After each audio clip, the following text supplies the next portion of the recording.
Team Lethal.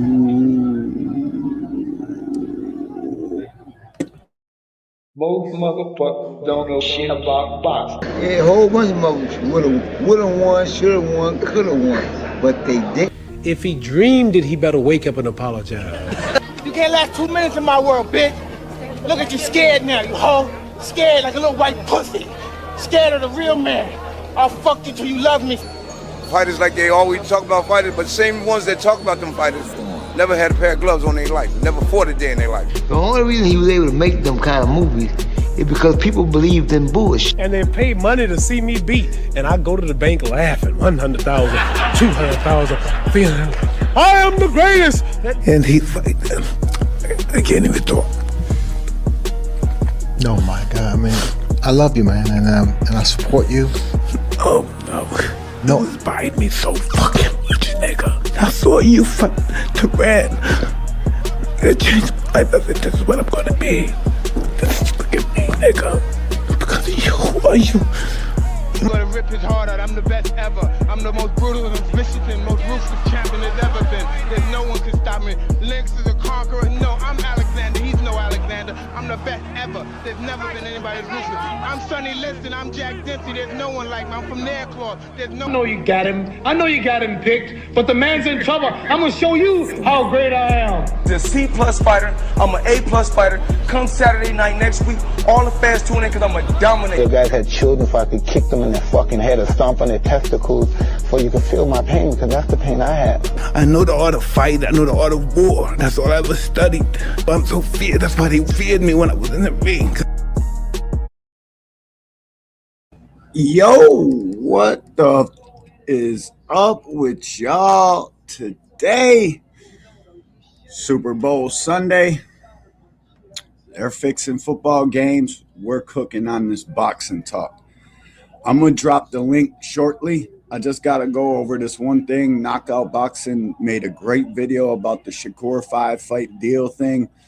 And I normally don't do this. I don't take other content creators' videos and show them to people. I react to things in boxing. We're going to react to Mario Barrios and Ryan Garcia had a face-off they dropped today. We're going to react to that also. But I think it's very, very, very fucking important for everybody in here to hear the way this kid lays this shit out, because if you don't think Shakur Stevenson has been out here trying to drive the narrative like somebody's scared of his bitch ass, you're crazy.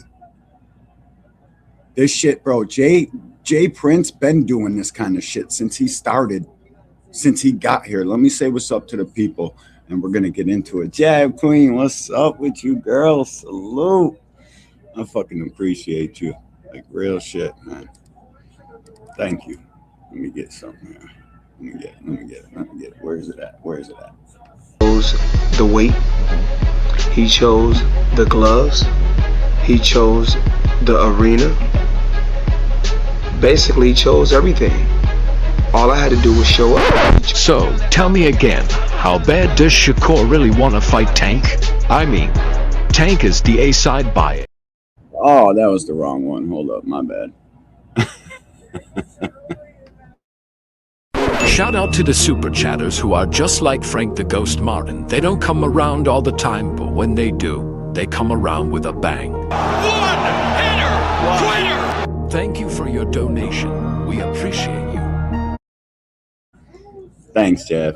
Appreciate you. All things, my dog. What's up with you, homie? Salute. Cam J. Salute. Y'all all know Cam J. Go subscribe. Y'all all know Jab Queen. Go subscribe. Let's get it, though. Hold up. That's all that's in here. 3 people commenting. There's 11 people in the building. So 80 is our fucking zipper watcher faggot fucks that just stand over there sitting with your screen recorder begging for me to say something, like you goofy Shakur Stevenson content creators. Like, bro, I see all the shorts. I see all that corny shit y'all be making. You think that phases me? Thanks for the free advertisement, goofies. And another thing, you motherfuckers on this internet, bro, talking crazy like Tank's beating up women. You don't fucking believe that.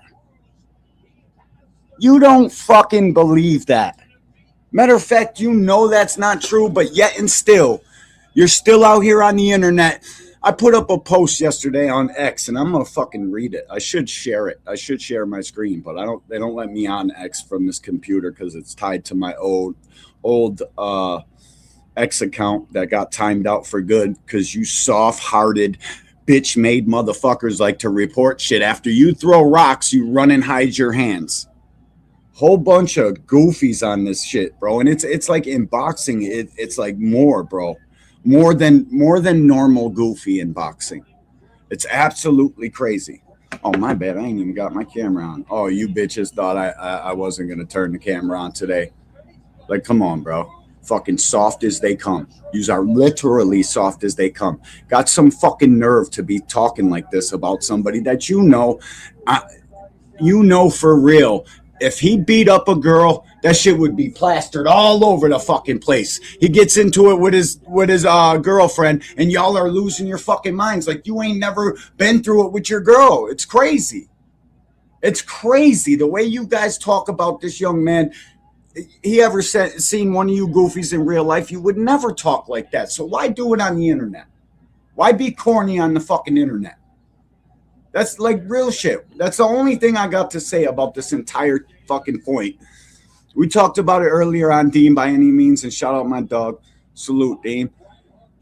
You guys would never talk like this ever, bro. In the presence of fucking a man, your little bitch ass is hiding behind your fucking fake profile picture that ain't got no picture of nobody. It's literally some corny fucking shit about boxing or something like that. And your fucking keyboard. You would never come and click a link and turn on your camera and talk to a man face to face the way you motherfuckers talk on this internet. It's ridiculous. So just cut it out. Just stop. Just stop. I put up a post yesterday. It's got about 20,000 views or something like that. 17,000 views, my bad. 401 likes, and on Twitter, that's a lot. 401 likes is a real lot on a hating-ass app like fucking Twitter. I said, shout out to Keeping Up with Kamaya on YouTube. This a girl, she's only got like 100 and something subscribers. She got a Tank Davis interview at the Tank and Roach press conference, build up, whatever you want to say. Actually, it was the last press conference. It was at Howard University. Y'all all tried to say that was some broke fucking... People don't know what they're talking about. I don't want to get sidetracked. Shout out to that young lady. They gave Tank Davis an interview. I clipped it and put it on Twitter, and I said, shout out to them. This interview shows y'all Gervonta is not no monster. He has a compassionate side. Look at the way he talks to these kids. And you fucking goofy losers lost your fucking minds. Literally, fucking in the comment section, talking crazy like you'll Tank. Listen to this goofy saying Tank got a compassionate side. He beats up bitches, beating up bitches all over the comments. It's like, yo, y'all are some fucking clowns, and you would never say that to this man's face ever. Not even if he did something to you first. You still wouldn't come out the side of your mouth. Most of y'all is real life fans pretending to be haters on this fucking app because you need the engagement to drive your fucking profile. You guys can't possibly have the fucking the vim and vigor you got on this internet, bro. It's just ridiculous. Where is this video? Let me get it. I think this is it because I've been I've been a little bit behind on watching everybody's shit because I'm a real man and have real life shit to do. I have properties to maintain, shit to take care of around my own house, kids. I'm going on vacation in a couple days. I got real life shit to do, so I can't be fucking caught up on the internet all day, every day. My bad. But we'll get there. And this one right here, shout out to my dog, Knockout Boxing. This shit needs to be heard by all of you. And if you did, like, bro, watch. Straight factual information, logical way of thinking. I don't know how anybody can look at this fucking situation we're in right now between these two fighters and look and see it any other way. There's no two ways about it now. There just ain't.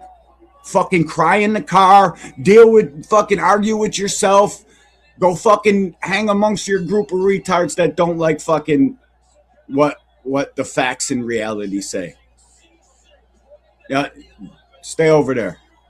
Yeah. Let's get it, Knockout. Everybody in here, y'all all know who Knockout Boxing is. If you're catching this on the playback, this is one of the best content creators in boxing. Check him out. What's up with you, Swoosh Life? Salute. Salute to all the 13 people in the building, man. Please hit the like button, give this shit a share, and help us out on some support. And if you can't do none of that, hit the dislike and go play in the shadows like the rest of the goofies. We're liking, sharing, subscribing over here to Knockout Boxing. Y'all should be too. Let me just make sure I share this. I'm going to share this link. I'm sharing it right now, obviously, but still got to give it a share. It's what you guys should be doing all the fucking time. To any content creator you go and watch their shit, give it a share. If you like the video, give that shit a share. Hype the video up, man. I know I hyped this joint for Knockout because it needs to be heard. You guys just keep denying reality. Everything everybody else says is cap besides what that little fucking goofy says, Shakur Stevenson. Everything he says is true, fucking factual. We got to go by what he says. But when the internet, the undefeated internet, starts uncovering shit, you guys fucking just act like it didn't happen, look the other way, close your fucking eyes like you do when you watch his fights. Some lame, goofy-ass shit going on this internet, man. Well, he's one of the real ones, so go give my dog a look. Salute to Knockout. Back, and I've been waiting. I've been sitting on this clip, this shot. Bow! I've been sitting on this information for about 3 days now. Shout out to my dog Dungeon. I've been sitting on it. And I've been waiting. I said, let me see who gonna report on this, who gonna say anything about this. And of course, nobody's saying anything, bro. And I continue to tell y'all the agenda besides us of certain people is absolutely wild. Media in boxing is doing the best they can to try to replace Gervonta Tank Davis with Shakur Stevenson. And Shakur Stevenson is out here exposed, lying, and y'all don't care. You still blame Tank for the fight not happening. Now, before I get into the video, smash the like button, subscribe to the channel, share the video. We are live Monday, Wednesday, and Thursday night at 7:30. I'm also live Sunday mornings with the Singing OG KQKC Boxing Network at 9 a.m. Central Standard Time. Join the channel as a member. Drop the super chats when you come by the live streams that we do. And if you want to debate, the email address is knockoutboxing86@yahoo.com. Now, I'm going to have a lot to say on this. Shout out to everybody in the building. If you're in here and you're not a hater, start typing. Start saying what's up to somebody. The more you guys type, the more people get notified. That's how you get people into your live stream. You can have 100 people watching. If nobody's typing, they ain't going to get no more other people in here. They're just going to leave it at what it is. That's a little fucking hint for everybody. Help it out. Start fucking typing. Say what you think about Knockout's video. Say what the fuck you think about me. And if you're a hater, I want you to type more. Shouldn't just be screen recording in the shadows. Fucking goofy shit. If you don't like it here, bounce. And the one goofy that keeps fucking disliking all my content, and I pretty much know who it is. You'll never get off unblock. You're a fucking goofy weirdo. Stop that shit. Shakur Stevenson is successfully pulling off the feat of making y'all believe that Tank Davis is ducking him when he's clearly been the one ducking Gervonta Davis, bro. And I got some information ain't nobody on YouTube talked about. Maybe they don't see it. Maybe they don't pay attention to it. But shout out to my subscribers. You know, shout out to myself, obviously. We pay attention to a lot over here. And what was sent to me is such a bombshell. I can't believe that it's not being reported on. It'll probably be reported on now. What if I told you guys that back in 2024, knowing that Tank Davis's team reached out to him directly, knowing that Tank Davis doesn't want to work with Eddie Hearn, what if I told you that back in 2024, Shakur Stevenson did Heavy bag, Big T.O. What's up with you, big dog? How you doing today, man? Salute to you. Everybody in here. This is my dog, Heavy Bag Boxing, man. Go give him a look, like, share, and subscribe on his channel, man. He another content creator putting in that work. Salute to you, Big T.O. All right, let's get back to this.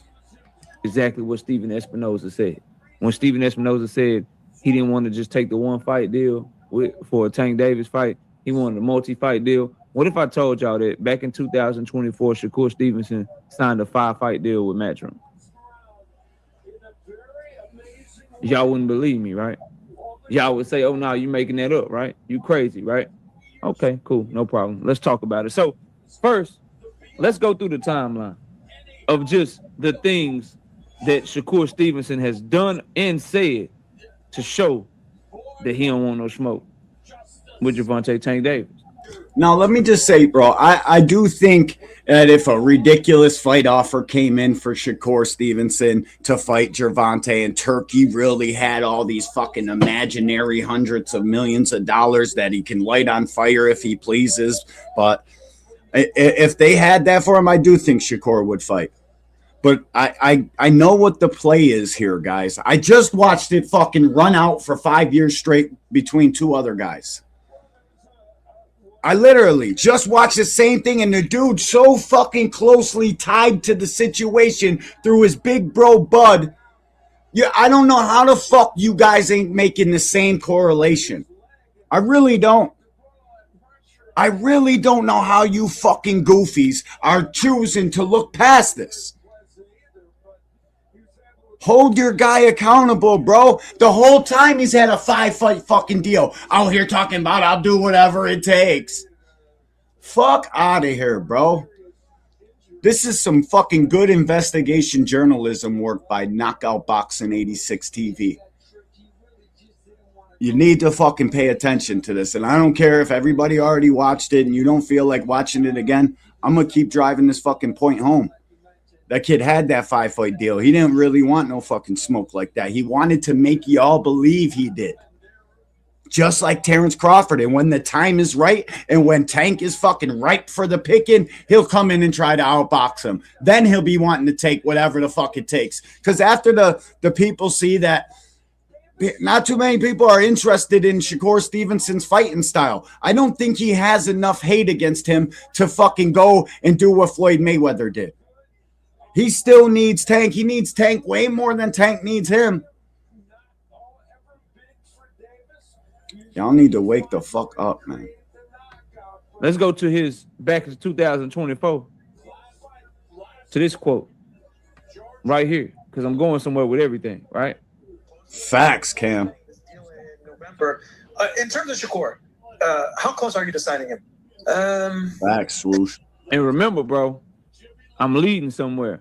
Remember while you watching this, that I'm proving to you that he's been running away from the fight for years now. So this is 2024. Going up there. I mean, it's not like we had a great meeting. You know, he's got a great team of people around him. We're kind of pivotal. I don't want to say officially working on his behalf because we're not, but we're instructed to have certain conversations around fights for him, of which is an honour. One of those is not Gervonta Davis, and I think.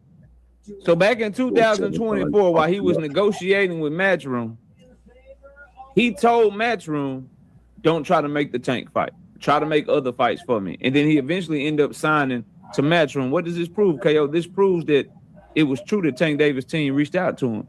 It proves that it was true that Tank Davis' team and Shakur's team was already talking to make that fight. That is why Shakur Stevenson told that man, don't try to make the Tank Davis fight, because he was already working on that and he wanted Eddie Hearn to work on other shit for him. That's what truly happened. But people won't. Oh, I thought you were coming down here to bother me. That shit says so much. Eddie Hearn, what the fuck was Eddie Hearn on, coming in the public and telling everybody, and nobody made a fucking big deal about it besides Knockout and a couple other tank considered tank content creators. You guys got this shit twisted, man. You think Tank is worried about a fucking boxing match? I never seen such fucking hoopla surrounded by. Who the fuck is afraid of a boxing match, especially a boxer. What is there to be worried about? The distance? Do you know one of Tank's single best attributes he has? Cutting distance. He's always fighting the taller guy. He's always fighting bigger guys. So much so, shit, some of them he had to slap with a rehydration clause to make the fight fair, make the fight doable. Because these are facts that you don't want to leave out and you don't want to forget. Every single fucking one of these guys is a big money investment. All the guys we talk about, they all got major fucking investors behind their entirety. This kid wants the most money possible. I don't blame him. I just want you guys to fucking be real about this shit. That kid wants to get paid. He wants to be the man too. Fucking out here painting narratives with the best fucking YouTubers, knowing how to talk in front of the camera. Hold up, Steven. We got to say it this way. Y'all are fucking literally going through life with your fucking eyes closed. If you can't make 2 and 2 out of 4, the fuck you even doing math for? It's fucking crazy, man. I'll tell you that, right? Now, let's fast forward to 2025. As he signed the match room. What up, Cash? Right? Salute, bro. And he's getting ready to fight Team Alifu. This is the end of 2025. And he lets the cat out the bag right here as well. So now, in this situation, I kind of reached out and I kind of set it up to where we kind of made this happen. And T.O. accepted the challenge, so I respect him for it.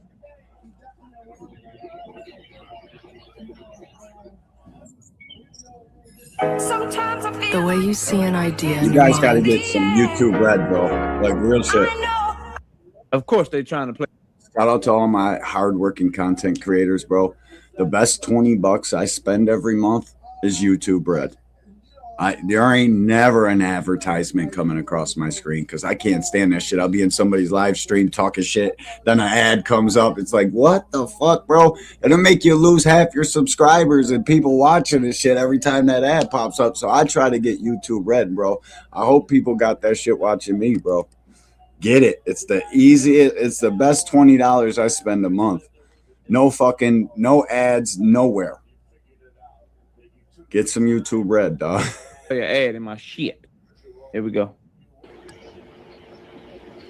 Even in this situation, 4 the people fight was typing, not going to happen. 18 Like, people this was in a fight here, that 4 wasn't going to people happen. typing. So I'm like, yo, I got that many I'm haters. looking through the playing field right before my last fight. I'm like, T.O. And I kind of told the higher powers and the people in the position that me and T.O.'s a fight. That's the biggest fight. They really ain't want T.O. T.O. ain't no damn. Like, truthfully, like, but, you know. There's 6 people typing and 18 people in here. 6 people actually going along with the program, typing and talking their shit. So that means I've got 25% supporters and 75% haters. That's the ratio right now. Fucking crazy work, yo. Like I said, I appreciate him for saying yes, and he appreciated me for making that. So he made the T.O. fight happen, and he just came out his own mouth to tell y'all, before my last fight, I was telling everybody the T.O. fight is the one. That's the biggest fight. That's the one I want. I made this happen. They didn't even want this fight. And he said he did it before his last fight. So he was doing it before he fought Williams the Patriot. Now, I've already shown y'all all of this and proven all of this to you. I promise you I'm going somewhere with it, right? And then after telling Matchroom not to try to make the Tank Davis fight, after saying he wanted Tank Davis publicly all through the front half of 2025 when Tank was fighting Drawmont Roach, after the Drawmont Roach fight, saying he would do any and everything to make the Tank fight happen, saying he would do any and everything he could to make that fight. I'll go to PBC. I'll do whatever it takes to make that fight happen. He was telling you that publicly in interviews. Privately behind the scenes, he just admitted to y'all that he was trying to make the Team Alifu fight, the Telefimu fight. That he was telling him that's the fight. That's the biggest fight. That's what he just said, right? So that He keeps catching, he keeps referring back to things that Shakur Stevenson is saying, because you can't say, oh, you'll do anything for the Tank fight. I want the Tank fight. But the whole time, now you let the fucking cat out the bag. Behind the scenes, you're going for the Tio fight and trying to convince the people that sign checks that that's the fight. So which you can only fight one fight at a time. It's only one at a time every single time. It don't never go. It ain't 2 for 1. It don't go like that. It's one at a time every time. Just remember that. That's 2025.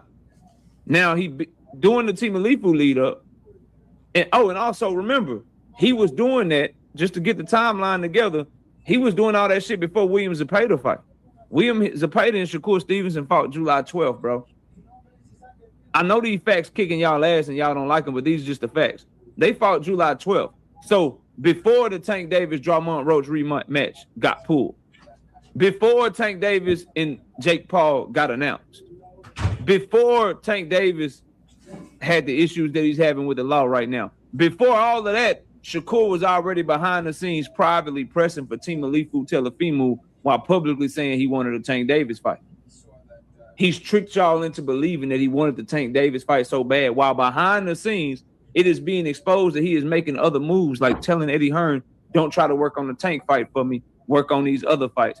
While telling the people that he's dealing with, Turkey and Eddie Hearn, hey, Team Alifu, that's the fight. I'm going to publicly go out here and yell Tank, but behind the scenes, y'all got to make this Team Alifu fight for me. Okay, man. And that's all we're going to watch of this. Shout out to my dog, Knockout Boxing, for fucking putting in some work in this video. That video is very informative, very fucking on point, all of that shit. Bro, you can't publicly say you want one thing and then the whole fucking time you've been trying to do everything else but that. The facts of the matter are, Shakur Stevenson would have to fight a couple more explosive southpaws to even be ready to get into a Tank fight. You guys are using fucking Teofimo Lopez as if it's some fucking litmus test for Tank Davis. He's a right-handed fighter, number one. It's not even the same kind of fight. You have to fight southpaws to get ready for southpaws. Edwin De Los Santos rematch is a PBC fight. Well, not anymore. I think that De Los Santos fucking bounced over to Zuffa and Dana. But Frank Martin's a PBC fight. Tank Davis is a PBC fight. It kind of made sense for this kid to go to PBC. It would have made complete business sense to go to PBC. But y'all won't keep it real. You won't fucking say that he should have did that. You won't do none of that. You'll just keep fucking capping. Matter of fact, I'm going to let this go for a minute or two. Because there's another good point in this video I got to let play. And shout out to my dog once again. Because this is a great video. He did great work here. Y'all need to admit at least that. This shit's logical. Fucking, it's all the things you want out of a boxing video or investigation journalism in the sport of boxing, because this dude ain't trying to lie to nobody. He's just trying to get the truth out. That's it. A lot of people call him a hater and shit. He don't do none of that shit, bro. He's literally, there's only like 4 podcasts I fuck with, like heavy, but there's only like 1 or 2 that I go to get my boxing news from, and he's one of them. Because he ain't, if he fucking said something that wasn't true, he comes back in a later video and tells you he did that. Tells you, my bad. This dude don't do shit but shoot straight, dog. Y'all are just some fucking haters. But then all of the stuff with Tank Davis happens, and now he's off. I don't need him. I don't need him. You know, I tried to make that fight. He's the one said he wouldn't fight me on Twitter or whatever, but he's also the one that reached out to you in 2024.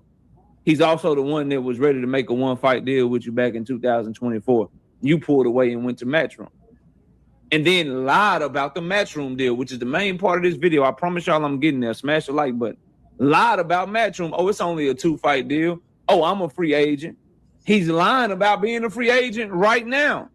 Don't believe me? Just watch. Wait a second. And I'm going to throw this in here just for good measure, just to show y'all. I know Shakur Stevenson, Jay Prince, and everybody on that fucking team. They hate the shit out of Knockout. Straight. The capping this dude be on. He just did an interview after the Team Alifu fight. They hate your boy, bro. They hate him. Guaranteed. It skipped on me, bro. Technique. What happened to your wrench, my G? Give me a second. I did not mean to do that. I meant to make it bigger, but I got you. What do you mean by they didn't want to fight each other? One team clearly reached out, though, champ. This is the shit we can't leave out about it. We could say, oh, maybe there wasn't money there or 100 other excuses, but the one team picked up the phone and said, hey, the other team said, no. We need 4 or 5 deals. We need 3, 4 fights. The facts of the matter are they didn't want him for 3 or 4 fights. They think his value is only 1. And I think he's got a little bit more value than 1 fight, but I don't know how, like for me, I don't care to watch him fight. It's all right. If he's fighting another big guy, they got to make a good style clash out of it. Because he's going to do what he does. He's going to box. He ain't going to fucking go to the trenches or none of that. Against Zepeda was different, bro. He knew that kid couldn't knock him out. He sparred him, all that shit. When somebody got the power to knock him out or cracking hard, he's staying mid-range to outside. But salute to you, Technique. I'll give you your wrench back. Give me a minute. What's up, Creo? Salute, my boy. What's up, 2 Wrench? Shakur didn't lie, and I can prove it. Opinions never trump truth. These ain't opinions, bro. You choose to not hear what the fucking people that are actually in charge say. So after that, it's pretty much your opinion versus his opinion and our opinion is factually based. How can you prove it? I'm going to drop the link in a minute. Let me see how you prove it, bro, because I don't think you can. You can't tell me that he didn't have a 5-fight deal, bro. I know for a fact now he had a 5-fight deal. I knew it back then, too. But back when this shit first started going like that, everybody was saying 3. I knew it was 5. I'd seen an interview with Eddie Hearn. I'm surprised nobody's went and dug up yet. I just keep forgetting. I'm going to go back and get it. Y'all will see. That shit, he had a 5-fight deal, bro, and he's still got 2 left on that 5. You're going to have a hard time convincing me of anything else. I heard the people that own the rights to Shakur tell you that. The other night, I played it on this podcast, and shout out to Talk Sport from the UK. That kid had a 5-fight deal, bro. There ain't no 2 ways about it. I'm sorry he lied to you. My bad. I don't even know what I'm sorry for. You need to go get in his Twitter fucking box and say, yo, bro, is the shit that the Tankamaniacs, even though we're the real Tankamaniacs, is the shit they're saying true? That's what you guys need to be doing. You need to fucking hold your favorite fighter accountable, man. He's been lying to y'all, and I'm certain of it now. So we're doing this shit live, no edits. You know what I mean? Khaled, what's up with you? Always salute. Live, no evidence. What up, my G? Salute. Bro, I got links, bro. Bet 100. Oh, you're going to have to show me, bro. Drop the link in the chat. Go, bro. Let me see. Just to remind you how all this shit goes together. Let's listen to this. We're pointing this shit out to y'all, bro. Let's continue, though, because he about to talk about another Gervonta Tank Davis leftover opponent. Bulbous. Easy work. That's a good fight. I like Bulbous. Why I always talk about Gervonta? Because you goofy fucking lame weirdos are the ones that fucking do shit like this. Fucking trying to tear down this kid's fucking likeness and everything about him over some fucking allegations. But when the facts drop, you goofy fucking cornballs got nothing to say, no recantments, no nothing. Fucking goofy, time his bitch ass all the way out. What's up with you, Bruce Gass, the quadruple OG, the godfather of this boxing talk shit? Salute to you, Bruce Gass. Thanks for stopping through, OG. I appreciate you. All right, what about Ryan Garcia? I would love it. Thanks, all. We're pointing this shit out to y'all. And for the banana, we're pointing this shit out to y'all, bro. Let's continue to fight, bro. And Shakur fans, it's 2 KOs, bro. For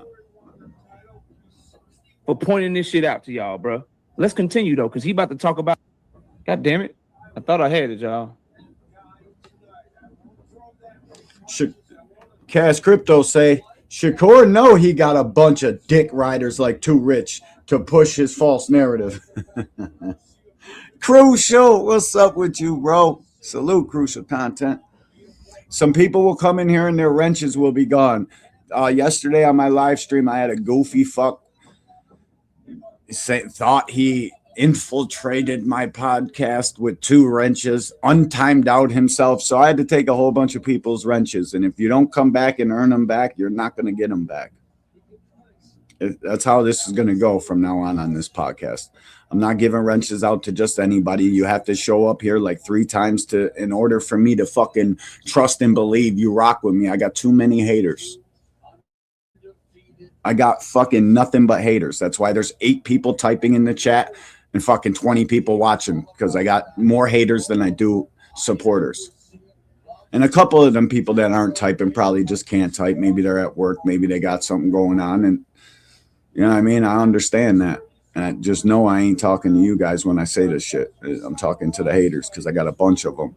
But the wrenches are going to have to be earned back. If I took your wrench away, chances are it's probably because I don't see you here too much. And when you do come, we'll see if you really rock with your boys or not. That's all. I hope you understand. And if you don't, I don't know what to tell you. Sorry.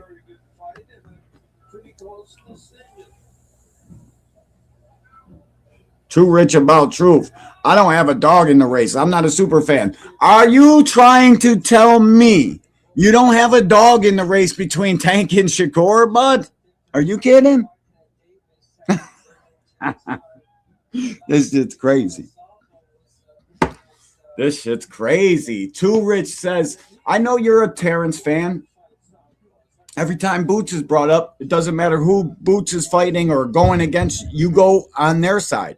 You hate against Boots, you hate against Tank because Shakur is big bro's little bro. And you see the play that's being ran right now. I know you do too, Rich. You're from the trenches, bro. You're too smart to not logically think about this shit and see it the way we see it. I know it. So don't tell me you ain't got a dog in the race, bro. You definitely got a dog in the race, my boy. There it is. This next point he makes is pretty fucking... Just listen, guys. That's what I'm saying about YouTube Red, you see?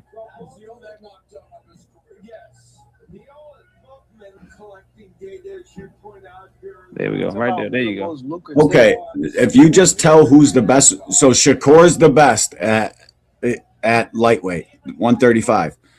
It seems to me he can't be the best because as soon as the unifications and the fights were getting hard, he jumps up and cherry picks Tio. Now he wants to fight Conor Ben, just as the Tito Mercados and the fucking people. He's at 140. That's the fight. I got 2 fights I want for Shakur Stevenson, guys. And they're not even named Tank Davis. Because you guys want this dude to be the man so fucking bad. Now he's got to fight everybody. He's got to fight Tito Mercado and fucking Gary Antoine Russell. I guarantee you he would never make no Tito Mercado fight. Never. And Gary Antoine Russell is fucking might as well not even be fighting to somebody like Shakur Stevenson and Jay Prince. They ain't putting that kid in there with no real killers like that. They seen the fucking angle on T.O. And so did all of y'all.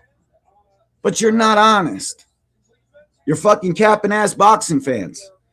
Kurt Hurd, my dog. Salute, bro. Salute, Kurt. Who's a cherry pick? T.O. or Roach? See, bro, this is where you run into a problem. You're going to try to fucking make false comparisons between those 2 fights. The facts of the matter is a guy was fighting in a lower weight class who was bigger than the guy they were going to fight and jumped up to that weight class. Lamont Roach is a 130-pound champion. He has the right in the WBA to activate his fucking mandatory and jump up and challenge the next weight class up champion. You want to know what a better fight is? And I don't care about your fucking pre-fight narratives and what you guys think of who is the best and who's elite and who's not. Tank and Roach was the better fucking aesthetically pleasing fight.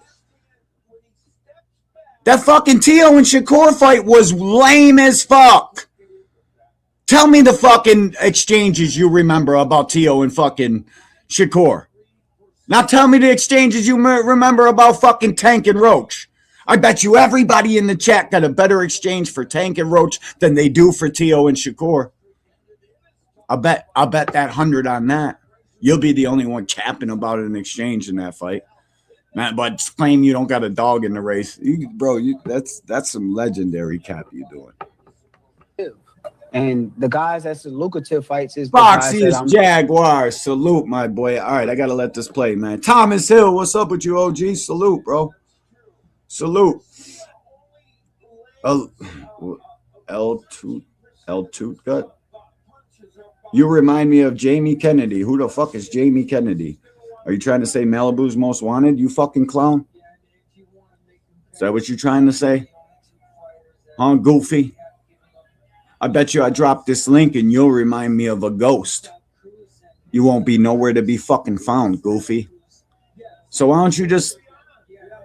At least, no, you know what? Let him live, guys. Let the L Tutgate... No, let him live. You can delete his message, though. At least he got the balls to say something. The rest of the haters just sit over there fucking scary as a bitch. Then they go to Twitter and start tweeting.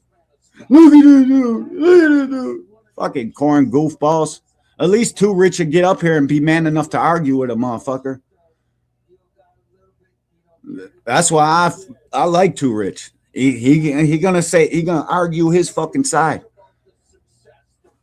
Salute to the fucking haters and the guys that don't necessarily have the same favorite fighters, but they know what we're doing here. Salute to those guys. I'm going to fight. So, I mean, I don't know. About? I mean, I see. Jab too. My bad, Jab. Jab has definitely been bringing this to the forefront. My fault, Jab. There's only a couple content creators that are willing to be honest about this shit. Tank's on my favorite fighters list, bro, and I make Tank content because that's the only content you guys watch. I got thousands of fucking shorts on all of the boxers. Some reason you guys don't care about the other ones. It's not my fault. What is a guy that's a name? You know what I mean? I like that. I know you know what I mean. I know you know what I mean.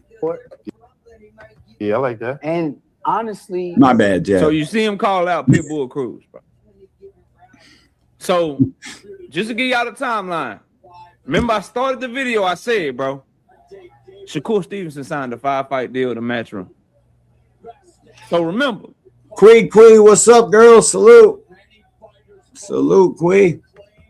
Go subscribe to Quee too. She be cooking Thursday nights. Go check her out. Real conversations and that shit. Go sub to Jab Queen. Go sub to all these content creators that are in here talking their shit. I appreciate you guys. Real shit, man. Because as you guys can see, there's 61 people in here. I promise there's fucking 10 typing. You goofy bitch made goofy goofballs. Over here fucking scary in the comment section. Just pull your bitch ass phone out, pull up the keypad, and let's get it. The fuck? You don't even have to click the link. Just type in the chat. Just please say something. You ain't gonna get timed out. Don't matter if you got a wrench or not. I promise. So get off your scary bitch ass pockets, pull out your phone, and start typing. Real ones, start supporting, sharing, liking, all that good shit. If you're catching this on the playback, the Cash App's always working. D1AWM, easiest Cash App in this shit. We got 2 people in this motherfucker. The OG William Old School didn't make it today. I think he's working. I'm sure if he had some time, he would, but I don't even think I texted him. I might have forgotten.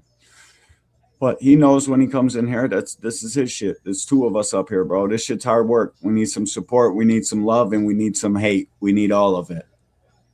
Let's get it. He told Eddie Hearn not to work on the fight with Tank Davis because Tank's team had already reached out to his team directly. He signs a 5-fight deal to Eddie Hearn in Matchroom and lies about it like it's a 2-fight deal or a 3-fight deal. Then going into the Williams and Pater fight, he was publicly telling y'all, I want Tank Davis. In every interview he did behind the scenes, he admitted on the Breakfast Club that he was really trying to make the Team Alifu fight. And that was the biggest fight. That was the one that he pressed for, that he pressed so hard for to make sure that he got it. Now, he's telling y'all Pitbull. Damn, man. And y'all still don't see the cap in this dude, but you probably... Y'all are the best, bro. Shout out to Quee in the super chat with the $5. She ain't say shit. She just said, you need some support. I got you. And I'm very thankful. Very thankful. Let's do that. Here, we'll do. That's what the fuck I'm talking about. A knockout's playing, so you know we got a super chat. And if we're keeping it a buck, this knockout's the reason that favorite don't want to fight our favorite.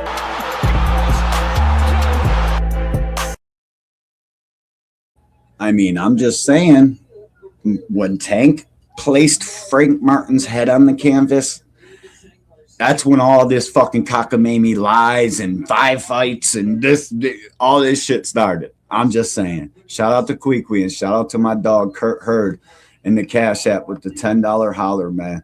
I fucking appreciate you, bro. Real shit, Kurt. Thank you, man. Let me play a good one for Kurt here. Where did this joint go, bro? I had a sweet joint, and now I can't find it. I know. Shout out to the super chatter who came barging in the front door like Teofimo Lopez with no feints, no jabs, no nothing. And unlike Shakur Stevenson, this super chatter knows what true greatness is. Sorta like Keyshawn-Davis. Shout out to you and your support. We fucking appreciate it.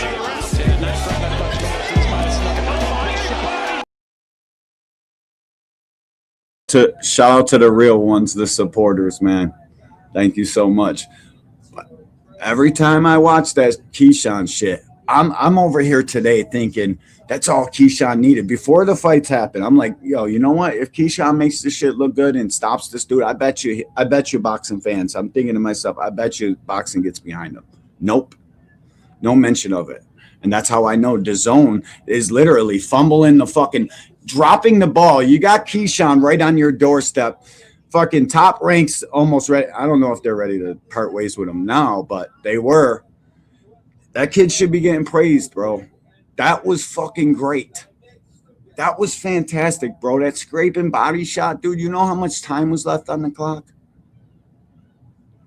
Instead, you guys want to fucking praise mediocrity. A kid throws a 1-2-3 combo. That's the only punches he selected that entire fucking fight. To the head, 1-2-3. Fucking, that's it. That's all he did. But I'm supposed to look at that like, great. Master class. You guys, the facts are, you guys wanted somebody to beat up Tio so bad, you were willing to accept anything. Whether you like that or not, that's not my fucking problem. That's what it is. You guys were hoping and praying, wishing. I'm about to stop him, Grandpa. Yeah, all right. Fucking what? Stop him? Oh, shit. We got a... The fuck? Oh, shit. We got another loyal Oh, my bad. That was an accident. Let me get this shit back up and play. I keep cutting knockout off. Shout out to the 70 people in the building. If you're a hater, that's cool. Just let it be known to everybody else that you're here fucking in the shadows over here, hate watching and screen recording and shit. Just at least tell me in the chat, yo, I'm here, boss. Clocked in. Ready to put in my work. Got my phone handy. We know you're here. Just let the world know.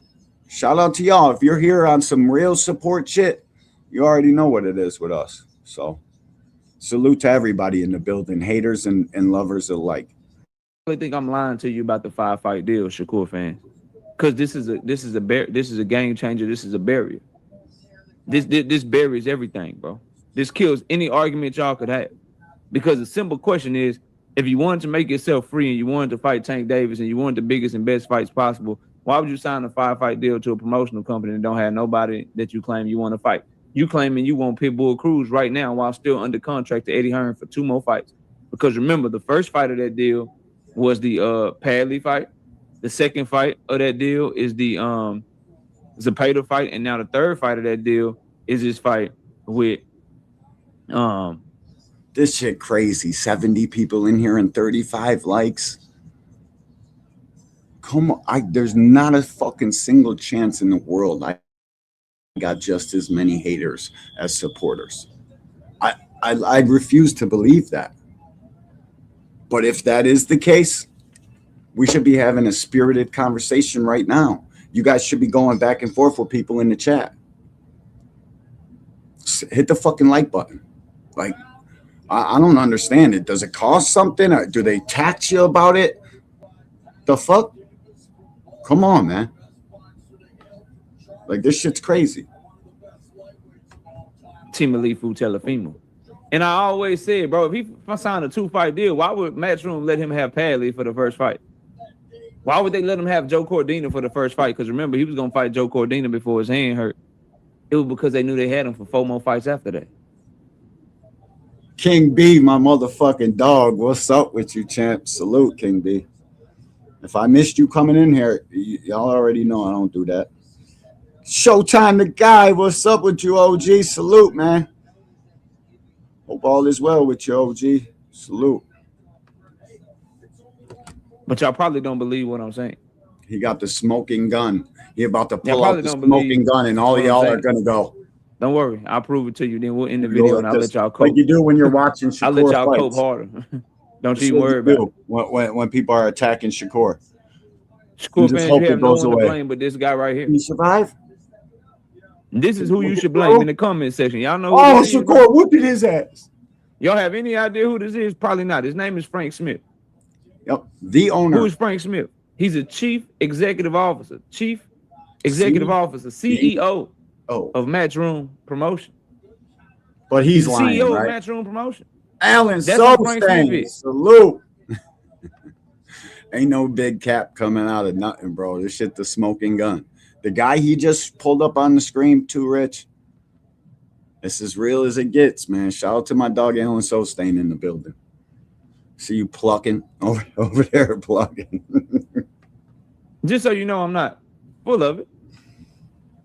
Here you go. Here's him. Frank Smith, CEO of Matchroom Boxing, appointed in April 2018. Here's some more images of him. Frank Smith, CEO Boxing. CEO of Matchroom Boxing. That's him. Now, I'm sure we all know that the CEO of Matchroom knows who they got under contract, knows what's going on. Well aware of that. Knows his business because he's a CEO. The only person with a higher position in that company than him is Eddie Hearn, who's the face man and whose company he owns it because his daddy passed it down to him. Where are you going with this, KO? Well, delivery. Frank Smith let the cat out the bag. Yep. And he said they got Shakur for 5 fights.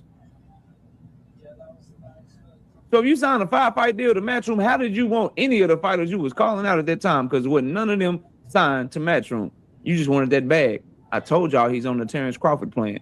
Call out everybody from the other side of the street. Slogan, what's up with you, bro? Salute, Slogan, one in the building. And Creo says, shout out to doing your homework. That's a fucking fact, bro.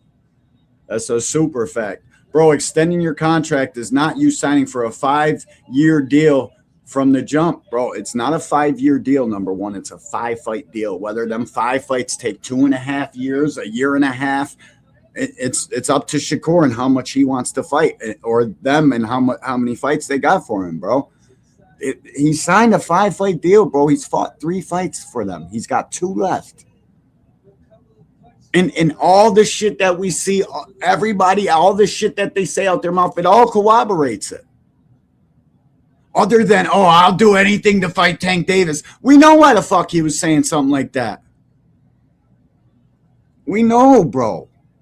We've been doing Mythbusters around here for a minute, dog. The fucking internet is undefeated. Sort of like Bill Haney used to be in the streets. Used to be.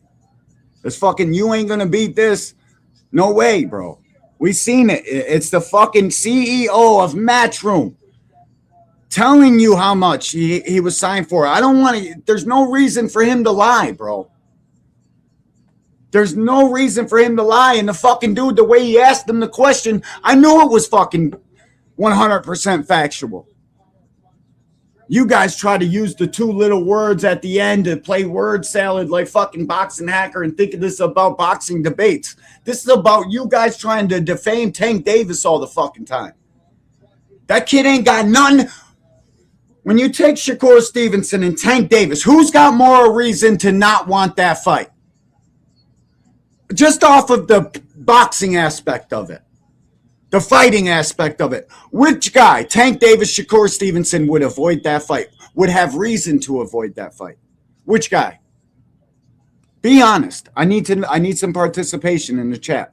I need you guys to tell me which fucking guy got more reason to avoid the fight and why. Please, let's play along with this shit.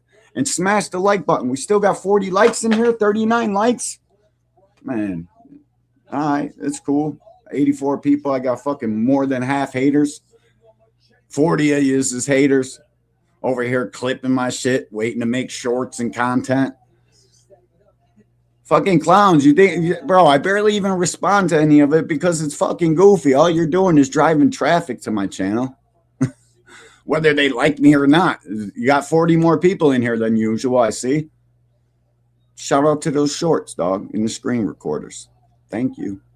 But stay over there and blame all of them when the fight don't happen and keep getting your easy money and make the fans pressure them so that when you do finally go to the table, you can get as much of a 50-50 split as you can. Y'all don't believe me, huh? Y'all think. Alan Sostain says Shakur gonna run faster than Haney did when his father was getting stomped on. Bam! Dude, he hit the beeline out that door, bro. That shit was crazy. Because the facts, bro, for me, my dad is anywhere in a scuffle. It's going to take everybody there to calm me down, number one. It ain't a chance I'm running towards the door. Fuck a boxing match. This is real. That's my father. The fuck? What do you? I'm not worried about mega fights if my father's popping off in the fucking hallway and people are jumping on my pops. What? Everything goes out the window at that point. I'm not thinking protect the bag. You guys are so money hungry on this fucking internet. You'll sell your fucking soul. It's ridiculous, man. Do good in life. Money comes with it. Write down some fucking goals. Money gonna come with that. You guys will sell your better half for some money. Everybody I talk to on the internet's all money, fucking money, money, money. It tells me you ain't got no money in real life. It's what it tells me, man. My dad getting jumped, it would have been a whole different story. Tiger would have had to pay for that. Fucking his 5 buddies with him would have had to pay. Anybody even around the fucking pile would have had to pay for that. I'd still be handing out paychecks right fucking now, today. Y'all ain't, bro. 90% of the fucking people on this internet are lying fucking pieces of shit. Fucking sell anything they got. If it's not tied down, it's for sale.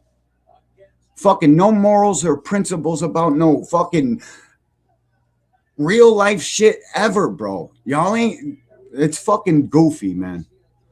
It's goofy. I would have been beating people's asses, especially if I'm Devin Haney. I would have been out in there fucking one-hitter quitting people. Everybody around that pile would have got punched in their fucking shit. I guess I'm different, though. Maybe it's different where I'm from. I don't know. I'm still trying to figure that out. Hey, yo, Captain. Who that right there? Thrill Hill salutations, OG. What's up with you, man? Thanks for popping through. Thanks for commenting, too. Appreciate that. The comments is what drive these live streams. As soon as you guys all started commenting, we got 73 people in the building because everybody fucking commented. That's what drives this shit. You can fucking ignore the like button, hit the dislike button. None of that shit matters. It's commenters, people helping out, enjoying the stream, commenting about what I'm saying or whatever video we're reacting to at the time saying. That's how you get people in here. I probably shouldn't have gave y'all no free game though. Who that right there on your screen?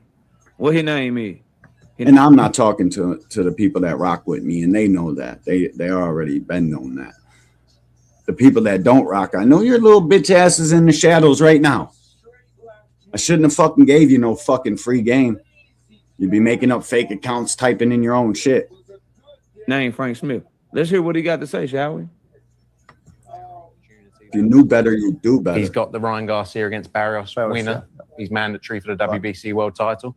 He's always wanted to win that WBC belt.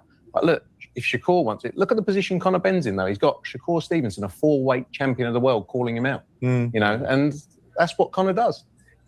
Yeah, I mean, interesting. Both your Fleetwood and them just bounced, and they're going live now. That's why the numbers dropped. Stevenson, he signed a 5-fight deal with you guys. In terms of Shakur Stevenson, he signed a 5-fight deal with you guys. Did he not? Surely Frank Smith is about to what's up correct him. with you, bro? Surely Frank Smith is gonna say what. Salute to my dog Lee Jackson, and I gotta back this up a couple seconds because I was over here lollygagging, not paying attention like I should have been. All right, we're at 15:29. We're gonna go back to here. We go. Hold up. We'll go back to 15:15. All right, right when they asked it. Oh, I suck on this computer, man. And he signed a 5-fight deal. 4-weight champion of the world, calling him out. You know, and that's what Conor does. Yeah, I mean, interesting. Both your fighters, but if you're a fascist, in terms of Shakur Stevenson, he signed a 5-fight. He meant fascist. Deal with you guys. In terms of Shakur Stevenson, he signed a 5-fight deal with you guys. Did he not? Surely Frank Smith is about to correct him. Surely Frank Smith is going to say what Shakur has been saying, that he is a free agent. Facts, Jeff. That he's free to make big fights. Surely Shakur Stevenson did not sign a 5-fight deal with Matchroom, right? Right? Right? Let's hear what Frank Smith, CEO of Matchroom, has to say in response to this question. I'm listening. Let me hear. Yeah, around that, yeah. How many's got left with you? I think that was towards the end, but we're working on and looking at what the opportunities next are in terms of fights. Devin Haney in the mix? For sure. Hold up. I gotta make this point here.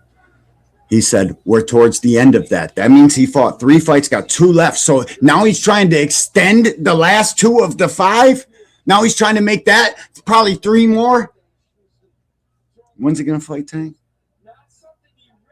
Well, Tank gonna go to the zone. Tank gonna jump ship on PBC and go running over to fucking Eddie Hearn. Is that what's gonna happen? So you think it's wise for Shakur to extend this contract or what? Where are we at on that? You think it's wise? Because that's the part everybody's leaving out of this. He's talking about extending that 5-fight to more than 5 fights.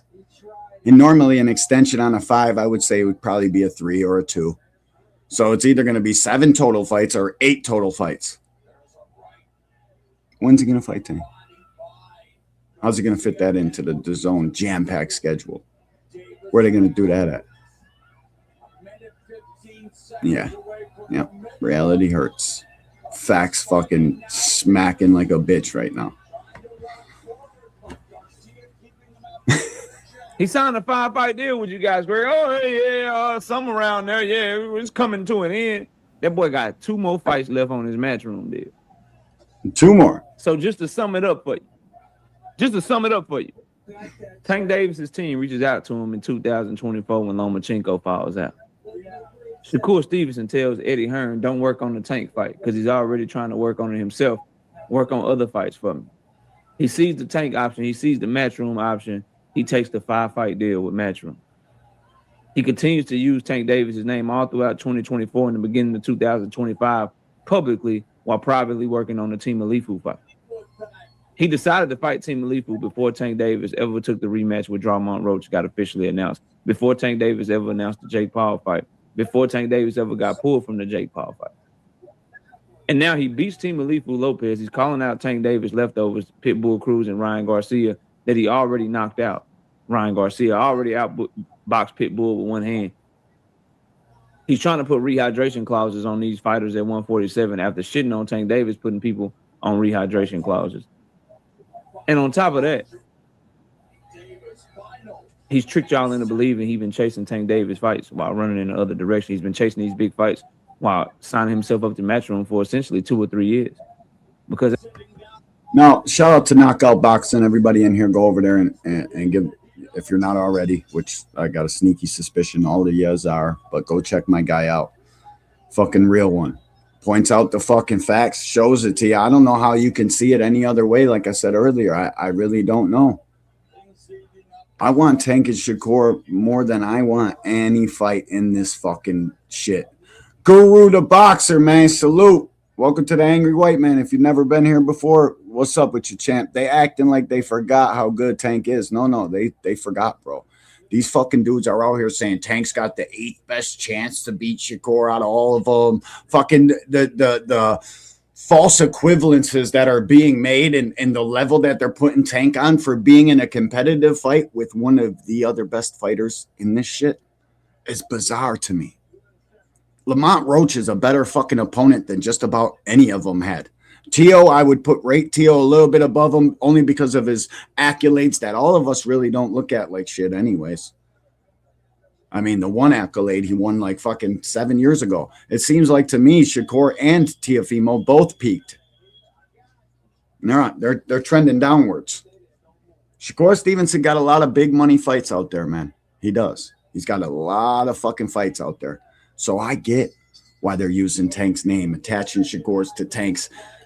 Bro, we all see it. We all know it. Why couldn't it just stayed on the Shakur Stevenson where he's like, he's not ducking, I'm not ducking, we're not ducking? Why couldn't it have stayed that Shakur? Why has he got to keep fucking trying to make it seem like he wants to fucking fight when in reality he don't want to fight? He don't want to fight. I predict it's going to be He doesn't want to fight. He didn't want to fight like this kid wanted to fight Tank Davis. Ryan Garcia, in fact, wanted to fight Tank Davis. Sorry for leaving your comment up there, though, bro. Salute to you, Guru. I think you've been in here before. I don't know. Oh, it's probably popped your wrench because the dude's over here infiltrating my podcast. That shit's sad. That fight yesterday is what's up. Yeah. Jab Queen says, Creo, you seen. Oh, my God. Jab, I'm so glad you just said that. Because before I get to this, we're reacting to that.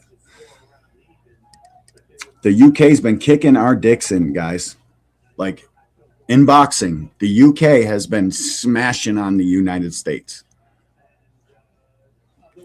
Thank God what happened yesterday happened. So we could try to even the score a little bit as of late. I don't know what the all-time record is, but somebody probably knows. We needed that one yesterday. Guess what, though, guys? Figgy was up on the cards. At the time of the knockout, Figueroa was winning on the cards. I seen that on fucking Twitter, but I don't know how trustworthy the person is that said it. Because on this internet shit, you can't trust nobody. We're reacting to this, and I know they're probably gonna zap it. But the zone, we're just trying to help you get your promotion out. It seems like you guys got too much going on. You're not promoting these guys correctly. Fucking when Golden Boy got a card on the zone, I barely know about it. They had a Friday night card a couple weeks back. I think it was on the same weekend as the Shakur fight. We didn't even know what was happening. Got a kid, Caden Griffiths. He can punch his ass off. White kid, 154 pounder. He looks the part. He acts the part. And I just Oscar De La Hoya literally and DAZN doing such a bad job with these guys. Like half the time I got to go looking for the fights. If I didn't go looking for them, I wouldn't know that they're happening. But the fucking other guy that we should all fucking we should be worried about, Dana White and Zuffa Boxing, is going to outwork these guys. He's going to. Listen, it's not even a fucking contest, to be honest with you guys. So fucking DAZN, Oscar, everybody involved with this boxing shit. You guys got to do better. I hope you're working today. I hope you're working on this beautiful Super Bowl Sunday. I hope you're taking your fucking company and the sport of boxing very, very seriously today, because you're going to need to. And I get it. They got D and C level fighters over there. For now. For now. What happens when 5, 6, 7, 8, 9, 10 cards go by? You don't think they're going to have somebody over there? Jao Pataya is fighting in 2 months for Dana White. All the promotional company needs is one big superstar, and they'll pack the rest of his cards with the guys that they need to get fighting through the ranks, and they'll build their ranking system, all while putting Jao Pataya as the headliner. And we all know how he fights. He's not trying to get through a 12-round decision. He's out there to fucking hurt people. And that's the eyes want to see that. Like, I'm watching Tank Davis punch on Hector Garcia in the background. They want to watch Jao Pataya punch on people. And if you don't know who he is right now, give it a few months. You will know. You will know. So I know a lot of my guys are happy and think that it's all D and C level fighters, bro. For now, bro, why he builds these fucking programs and shit based around the fighters, bro. That's what the people want to see. We want to get to know who the fighters are. We want to know them on a personal level, so you can know whether to like their punches or not. I'm worried, man. I'm as worried as I've ever been. I've seen tons of these fucking promotional shits build up and then go broke. Fucking pro boxes and platforms like that. Hundreds of them. I've never been more worried than I am right now about the overall health in the overall sport of boxing. Because I don't have faith in these promoters like you guys do. I just don't. I can't. Because I know what they're going to do. So just fucking, we need to support boxing now more than ever. We need to be watching these live streams, talking that shit, fucking arguing back and forth on social media, because that's what drives engagement. That's what boosts eyes. That's what gets your fucking shit sent out to everybody's cell phone so they can all engage in the bullshit. We got to support this shit, guys. Support me. Help me reach the goal. Fucking hit the like button. And if you don't support, hit the dislike and stay in the shadows. I'm going to continue repeating that shit this entire live stream. I'm going to drop the link in a few minutes.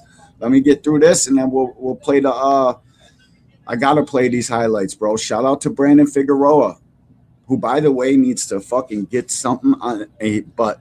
This is what I was saying to OG William Old School yesterday. We watched Knuckle Mania. That shit was exciting as hell. It was the bare knuckle fighting. And we were talking. I was telling him what happened in this fight. And B. Figgy's punches looked like they got nothing on them. Absolute nothing. But they busted up Ball's eye, knocked Ball out. I was shocked. But you'll see how soft these punches are. Already home, 25. I guess Bud wasn't on the wrong side of the street. What the fuck does that have to do with anything? Bud was on the wrong side of the street, and he ran the play that little bro Shakur Stevenson is running right now. Acting like they can fight and get into some fight, but contractual obligations and agreements say different. It's damn near identical. So what the fuck do you mean? Bud, I guess he wasn't on the wrong side of the street. Fuck, tell Bud to rematch Canelo. Why is he running like a bitch from him? That's what you guys can do. Shout out to Nick Ball. And listen, guys, I don't think the UK people are going to throw Nick Ball away over one loss. I think they think he got chinned. Do you know what getting chinned is? Something you, unless you're a uber defensive fighter, it's almost unavoidable in the sport of boxing. You're going to get punched in your shit at the right time, the wrong time. Shit happens. Sometimes you get knocked out in boxing. You got to stay behind this young man, just as I would stay behind both of these young men. Win, lose, or draw. I'm here for boxing. I'm going to be here regardless to what two guys were arguing about at the time. So get used to me. Let's see what the fuck went on in this fight. I didn't think B Figgy had a chance in hell to win this fight. On the cards, I watched many of his fights, bro. He got 19 knockouts, though. Many people don't know that. He had 19 fucking KOs, 19 KOs with 2 losses and 1 draw.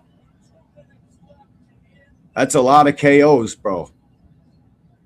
He does benefit greatly from a big time size advantage, though.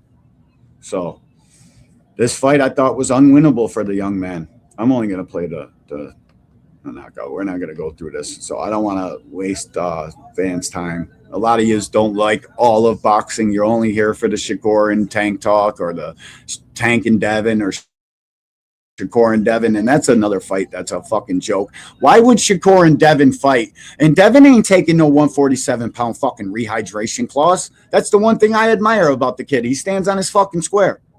He ain't taking that bullshit. And how dare Shakur talk shit about rehydration clauses the whole fucking time, acting like Tank didn't even fight Ryan, fucking taking the credit away from that too, over a rehydration clause. But yet you hear this goofy little son of a bitch get on the internet and say, yeah, well, we watched Conor Benn fight Buddy. He was half dead. I want the same thing on Conor Benn as he put on Eubank. Basically telling you guys he wants to fight fucking half-dead opponents. But y'all fucking turn away from that too. Stop being nostalgic. He's not Floyd Mayweather. The old thing is not coming back. It's nowhere close. Nowhere close. Except maybe the old thing might come back. I dropped a short on it today. Imagine if Tank and Floyd fought. And why is that out of the question? Why is a Tank and Floyd fight out of the question right now? Floyd suing Showtime, $340 million. Tank Davis been losing $90 million paydays left and right, according to y'all. And that did happen. I don't know if there were 90, but he definitely lost 2 paydays in a row. He had the Roach rematch signed. That fucking went to hell because he got into it with his baby mama or one of the girls. I don't even know. I don't really pay attention all like that to that kind of shit, because it's not something us content creators on YouTube should be paying attention to. You don't know what the fuck's going on inside the ring, so you pay attention to that bullshit. Why can't Tank and Floyd fight right now? You know how big of a fight that would be? Let's talk some real shit. Why can't Floyd come back and fight Tank for a huge money fight? I bet that will temper his money woes for the time being, at least. Right? You guys do know Tank and Floyd were talking about fighting before Tank fought the Roach fight. Or it was right before the Frank Martin fight, I believe. Yeah, it was the Frank Martin fight. He was telling us November. Dude was like, yo, you got a 7-fight deal from Amazon Prime. If I name the names, you can you'll say yes. He said, yeah. Floyd Mayweather, yeah. September, November. So I'm just saying, bro, that's a fight I would love for both guys. Both the guys. Either or is fine. William Old School. Let me drop the link for William Old School in case you want to come up here. No, I got to go back and get it. My bad, guys. Hold up. I can't see. That shit was funny as hell when Hector Garcia did that shit. I can't see. The translator. Right? King Beef. Tank and Floyd would sell like crazy. Tank and Floyd would sell like crazy, bro. Wild. That shit would spread like wildfire, bro. You know how mad it would make you goofy Shakur fucking praisers? Ooh, you'd be big mad. What would fucking Blue Balls say about that? Over here, his ulcer might start acting up and might spray a fart out the back of his fucking... That's why he's recording in the bathroom and shit. Can't go more than 10 feet away from that motherfucking toilet. Got them stress bubble guts. Telling lies about Tank. This judge is set up. Virgil and Boots have signed. Fucking nobody knows that but you. Virgil and Boots didn't sign. That shit wouldn't be brought to us by no fucking blue blood. No, it wouldn't. It would be dropped on a fucking platform like YSM or one of the other Philly dudes like GHB TV or Dean. Wouldn't be on no fucking blue balls. Let's watch fucking Figgy. Man, go back and watch the live stream I had. Shout out to Jab Queen. Shout out to All Things. Shout out to everybody that was in there. King B was in there, or maybe not King B. No, he might have been there. King B's always there, even if he ain't typing, he's watching. Salute to King B. Everybody that was in that live stream, that shit was wild, right? We were all talking about how close of a fight it was. Maybe B Figgy might have it. He might, but most people were thinking Nick Ball gonna get it because it's a Frank Warren card. He was hitting the cleaner shots. They looked more effective for sure. But Ball's nose was bleeding and shit. Man, this fight was fantastic to me. It was the only fight we had on Saturday, but boy, it made up for the lack thereof fights. It definitely made up for the lack thereof fights. And this is what I'm talking about. Now I know I got 4 haters, and I know I can probably call their names out right now, and they would probably shit because I know exactly who the 4 are that are in here that didn't hit the like button. And I guarantee you they're Shakur Stevenson fans, and that's okay. Just know when I go by your guys' podcasts, if and when I do, I hit the thumbs up because I'm not a hater like you guys. I just talk shit. I wish nothing but success on every single one of you guys. This is just the internet, man. No reason to be a big fucking hater like that. There's no reason to be. Yeah, put out some content on your favorite fighter. It's not attacking you personally or Shakur personally. It's attacking these people that put on the fights and lie to you people about what's going on in those fights. It's never nothing personal, man. It's all for the sport of boxing. Why you guys take shit personally, I don't know. It's weird. It's fucking weird behavior. Let's watch this knockout, though. This shit was a thing of beauty, bro. They were going at it. Figgy was forcing. Wait a minute. This kid is humongous, though, bro. Figgy is fucking huge. That's why he got all them knockouts. Because them punches, man, I don't know, man. Maybe he got hammers in those gloves and he's just not sitting down on them, in which that's what I really think it is. He's just boxing punching. He's just going through the motions, just touching you, making it look like he's fucking doing shit. But it kind of hurts him, bro, because his punches look like they got nothing on him. Either he's severely drained in all these fights or he's literally not sitting down on his shots like he should be. Got to start sitting down on them shots. Jay, 2 cents. What's up with you, girls? Salute. 2 cents boxing in the building. Final beat 2658. Tank is old. 100% apology. All these fight. Oh, he's owed. All right, my bad.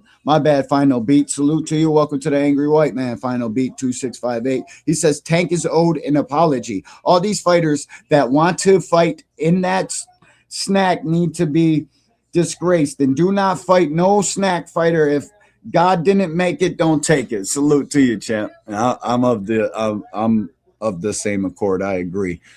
I think that snack shit should have died with Victor. Rest in peace to the man. You know, I want everybody's soul to rest in peace. That's evil to wish anything else. I think Snack should have died with him, bro. Get that shit the fuck up out of here. There's too much there. It's almost like to see Terrence Crawford go from fucking 147 to 168 and be the bigger man. Come on, man. That weight on Terrence Crawford should have been useless. He should have been slower. He should have been lethargic. This fucking dude's out there like a spring chicken with 20 more pounds supposedly on his frame. Y'all got to be kidding me with that shit. That snack shit is no good. It should be illegal. It should be on the banned substance list. But y'all won't be real about that neither, just like you guys cap and lie about everything else. It's ridiculous. My bad, I wasn't even playing this, bro. Nick Ball could have came out here, but now that I know what the scores were, Figgy was winning on 2 of the cards. Yahtzee. Did you see that? Did you see how short that hook was? Did you see how, dude, that was, he was literally out here and then brought it down. Here to here, right on the chin. Short left hook. Night, like pushing your doorbell. Bing dong. Fucking out. Let's get it. I got, here, let me slow this down a second. Let me see. Oh, no, can I do it? Playback speed. Here we go. We'll do that. 75% or 0.75%. It doesn't even really look like it's slowed down, just a little bit. Boom. He was getting a lot of those scraping body shots off. Oh, no, actually, it was a winding left hook. My bad. He pulled that down from the guard and looped it around. Boom. Look at him, bro. The kid's got a lot of fight in him. Nick Ball knows he's knocked unconscious now, and his fighting spirit is so much that he keeps getting back up. And look at the ref giving him extra time. Look at the home cooking right here. He gave him much more time than he was supposed to get. Nick Ball would have been knocked over by a strong breeze. All these guys, it makes me question Ray Ford's punching power. Like, what has that guy really got, bro? He fucking teed off on Nick Ball. Oh, shout out to my guy. Hold up. I don't even know if I could say you're government. Shout out to the Cash Apper, bro. John, I appreciate you, bro. I don't know if that's your real name or your screen name on YouTube. Salute to you, bro. Let me play you a knockout. You did this last joint too, man. Mike's mindset. Bud is not on steroids, dumbass. Look at you, bro. Picture being somebody as young as you are, coming into here, telling an OG like me that really knows what the fuck he's talking about, calling me a dumbass. But I don't blame you, because you probably ain't got no OGs in your life telling you what the fuck it really is neither. I've been doing this shit longer than you've been alive, young man. Sit in the back and take some fucking notes. Lucky I don't time your bitch ass out for that. Get you an OG in your life, young man. You need one. Let me play a knockout for my dog, John. Salute to the real supporters. What is this dude talking about? Cry? Ain't nobody crying, you fucking goofy. Now you got to click the link. See the link pinned to the top of the fucking chat? Already home? Now you got to click it in order to ever type here again. Is he at? Oh, they already got your ass. Mike's mindset got timed out. Mike. Where's he at? Where's this little kid at? Already home, 25. Time him out, guys. 86, his ass. 2 Cents said, Nick had his hands wrapped before the other team got there, and the commission did nothing. Wow. They were really trying to give it to that man. You see the way the ref did this to him? Get your hands up. And like stalling and shit. Nick over here with the jumbo package on. Yeah, he's cool. Nobody made him cut him off. Where's the BBBBBOC at? Damn, dog. That's crazy, Jay. Wow, I didn't hear that, man. I got to see that. That's crazy. Yoda Wise Crush, MOC in the building. Salute to you, OG. Everybody go subscribe to Crush, man. He be cooking in the mornings and shit. I ain't been able to catch it lately, man. I've been sleeping in and shit. And over here slacking. I'll be with you, though. Salute to my dog, Crush. Let me play my dog, John, a knockout. He hit me in the Cash App. I got the goal set. We need 3 more Cash App or 3 more Super Chats. Still appreciate the Cash Apps, though. Thanks, dog. Salute to you. Let me play a motherfucking knockout. Shout out to the super chatter who came barging in. Do y'all want to know why I play knockouts when y'all super chat? Cause just like in boxing, it's what brings the money in. Shout out to the super chatters. We fucking appreciate you. For real, for real. For real, for real, for real, for real. Do y'all want to know why? Oh, my bad. That was a quick trigger response. All right. Nick Ball got sat on his. We'll watch it one more time. Damn, look at him. Look at him. You know Nick Ball gonna want an immediate rematch. And he was tagging, bro.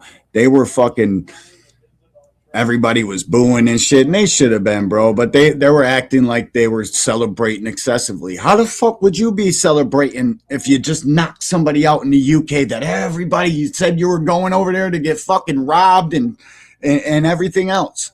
I'd have been just like that. Figgy was fighting for his life, bro. Figgy just lost to Cool Boy again. I think he lost a fight right before that too. Or that might be his only 2 losses. I'm not sure. My bad, Figgy. If I'm getting you wrong, dog, my bad. I'm just trying to work off memory here. I'm not a box rec warrior. I actually lived through all these fights and watched them with my own eyes. I don't need to go to box rec. But shout out to B Fig, bro. Shout out to Figgy, dude. That shit was shocking. I called this fight. Go look at my reaction on that joint. Maybe I'll make a short out of it or something. That shit was electrifying, bro. Look at his team, bro. They're all like, damn. That shit was dope. And the USA needed it, man. Because, listen, I know most people lead you to believe this shit's about color. It's not. It's not about no skin color. It's 2026, and it's never been about skin color. It's about country. It's about USA versus Mexico. USA versus UK. USA versus Canada, USA versus any other fucking nation, Brazil, anybody that boxes. It's a country thing. It's just goofy interneters make this shit about race and skin color.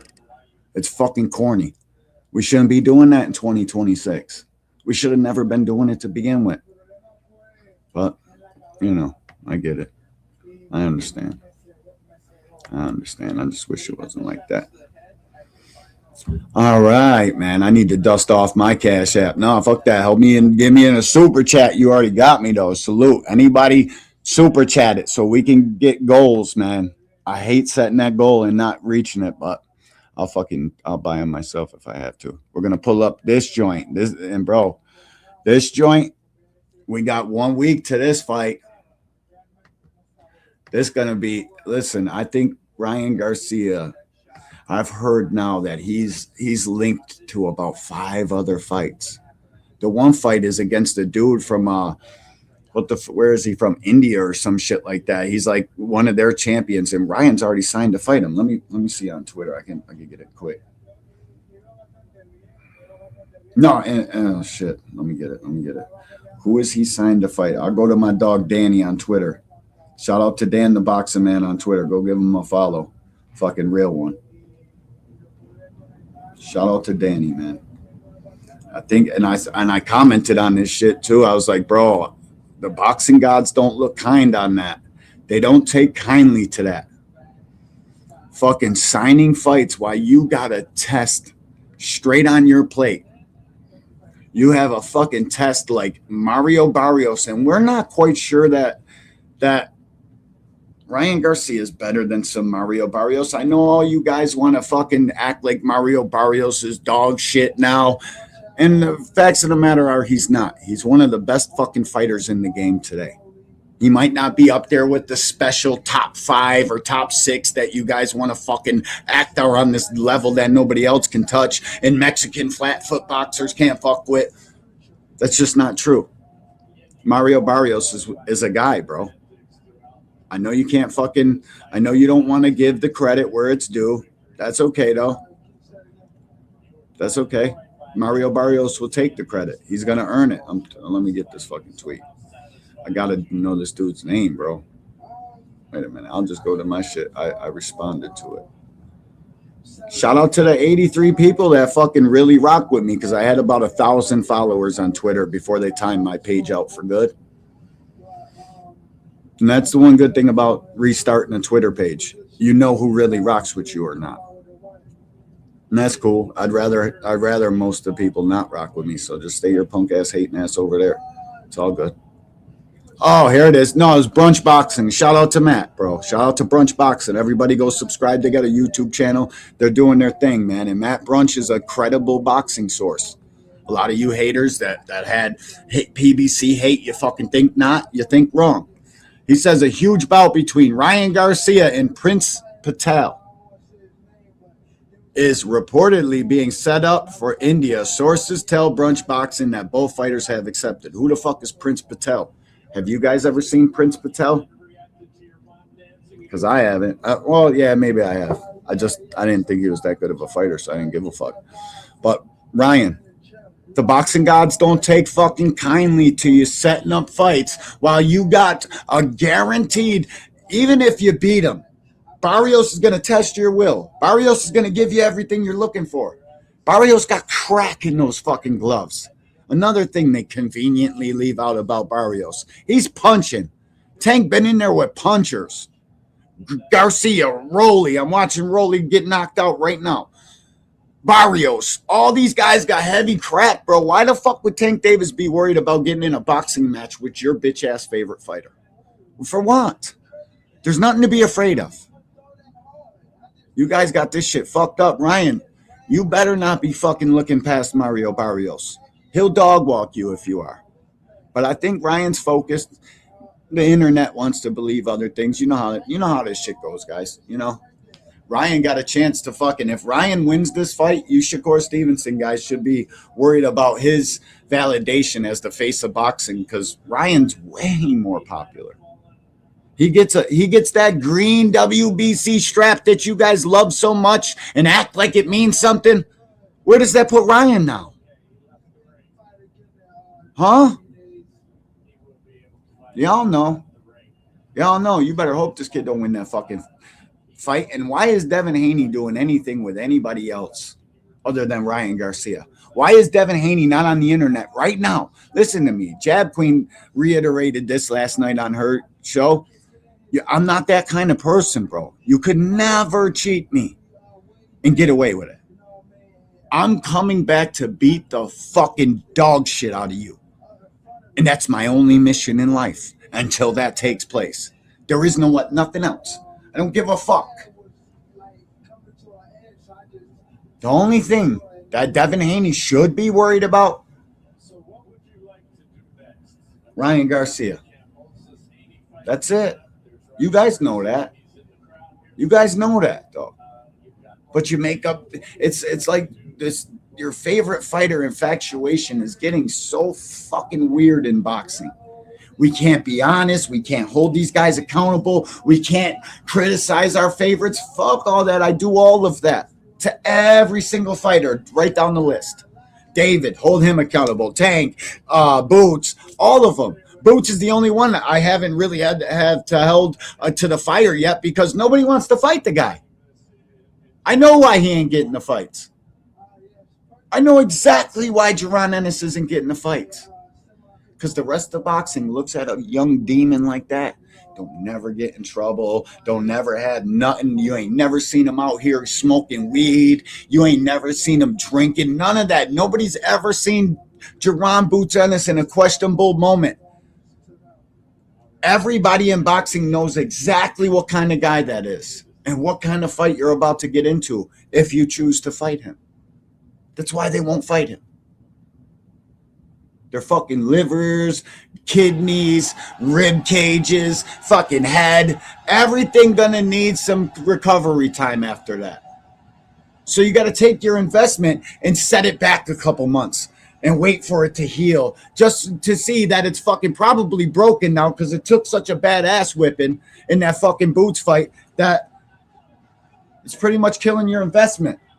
So we need to start giving Jaron Boots Ennis the fucking praise he deserves. That's the real man. That's the real fucking man. Boots Ennis is the real man in boxing. This is a gladiator sport. This is will versus will, man versus man. And none of these men want to fight that man. None of these bitch-made motherfuckers want to fight that dude from Philly. Because they know what he's bringing with him. Serious fucking real life implications for that guy. And Ryan was talking about he wanted to fight Boots. Get through this one and please fucking take that WBC belt, activate your mandatory. Hopefully fucking Jaron got one of them shits and they can get it on later because Boots needs big name opponents. I think Ryan got the balls to fight Boots. I don't know about anybody else. I think we can't put it past Ryan. He's accepted a rehydration clause. He's fucking fought Devin Haney. He's fighting Mario Barrios, a very tough fight that none of you guys will give credit for because you're too bitch-made and goofy and attached to what you've been talking shit about Tank this whole time. Fucking can't give none of the fighters he beat any sort of credit because then that credit it gives his resume credibility. You guys have been hurting this sport more than you're helping it. Just give them all the same amount of credit. Keep it right down the fucking barrel with all of them. So, man, Devin Haney says that they wanted to fight Boots at 147. My ass. You shouldn't have a problem at 52 then, because we all know you're much heavier than 152 pounds. You're probably more heavy than Jaron Ennis is. I don't know. Boots got thick legs, so Boots probably got him by a little bit. But them dudes belong. That Devin Haney and Boots should have been tied together a long time ago. But Devin Haney needed to cut 20 pounds, 25 pounds just to get a competitive edge and start writing and creating his fake legacy. Legacy created by fucking shaving all this weight off of you, going down and outreaching everybody with a fucking jab. That's created legacy. But I give it to him because it's still hard to do. You still got to go do that. Still got to give him credit. That Brian Norman shit was spectacular, bro. To take Brian Norman at the time he did, real one's got to give credit to that. I just have to. I'm sorry. Even if you don't like it, if you don't like me giving credit to him for no reason, I'm sorry. I have to give credit for that. But we know now, you know, hindsight's 20/20. A lot of you, like 2 Cents, knew exactly what was going to happen in that fight. She told you guys. I got sold into Brian Norman Sr.'s fucking dumbass gum bumping on the fucking internet. And I'm over here thinking Brian Norman is a fighter that made adjustments. And I should have knew better because he's with the same trainer. I ain't fucking get told nothing. Probably got a dad and a bunch of yes men in this corner. Oh, you look great. You look great. And the whole time you ain't never made an adjustment since the fucking Quentin Randall fight. And Devin Haney went out there and showed you guys what feet do. Like Joseph Jackson says. Shout out to Joey. He's one that engages over here, even though he knows we don't like the same fighters. Slow feet don't eat. They didn't neither on that day. It was quite evident that slow feet didn't eat there. So shout out to Devin for even stepping up to take that kind of challenge. In case you guys haven't been here, and a lot of you haven't, I'm talking about in boxing, nobody does that. Nobody takes a guy coming off of 3 fucking knockouts in a row the way that kid was. Nobody does that. Devin did. It's got to count for something, guys. It just does. Ryan Garcia, you got to give him credit for taking the Tank fight and making sure that he got that fight, because he's the only one that came out here in the media chasing this fucking kid around that actually stood by his words. Actually looked like he wanted to fight something. He's the only one. He's literally the only one. King Judah, what's up, man? You got to turn your camera on real quick and then turn it off. I see you, bro. I see you. I see you. You good? What's up with you, big dog? Long time no see. What's good, bro? Listen, man, I'm just going through just got through working out. I'm about to stretch, but I wanted to come on because I was in your chat. I'm not gonna lie to you, I disagree with everything you said, you know, but I wasn't in your chat being disrespectful, but I do disagree with you. And I got blocked, right? So that's why I wanted to come talk to you personally about my disagreement, since you probably won't see what I said since somebody blocked me for what I was saying. I see it. I see it, King Judah. I see every single one of your comments. I just wasn't looking at the chat at the time, or else I would have. I get that. Yeah, I get that. I get that you can't see everything, but like I said, I was blocked for my opinion, so I wanted to give it to you personally. So, man, first of all, I do disagree with you. I can tell right now that we probably don't agree with most things, right? But I do want to give you my point of view. I want to give you my point of view, though. So, a couple of things you said I had an issue with. You said that Devin is a weight bully. Well, my problem with that is that the term weight bully is only reserved for certain fighters. I've never heard anybody call Fundora a weight bully, even though you can look at his frame and tell that he can go up at least 4 weight classes. He's never been considered a weight bully. David Benavidez did ultimately end up going up, but he started out much bigger than his contemporaries, and he was never called a weight bully. On top of that, you have people like Shakur Stevenson, who was already on record for missing weight at 130. And he moved to 135, and he was bigger than every opponent he's ever been in the ring with at 135.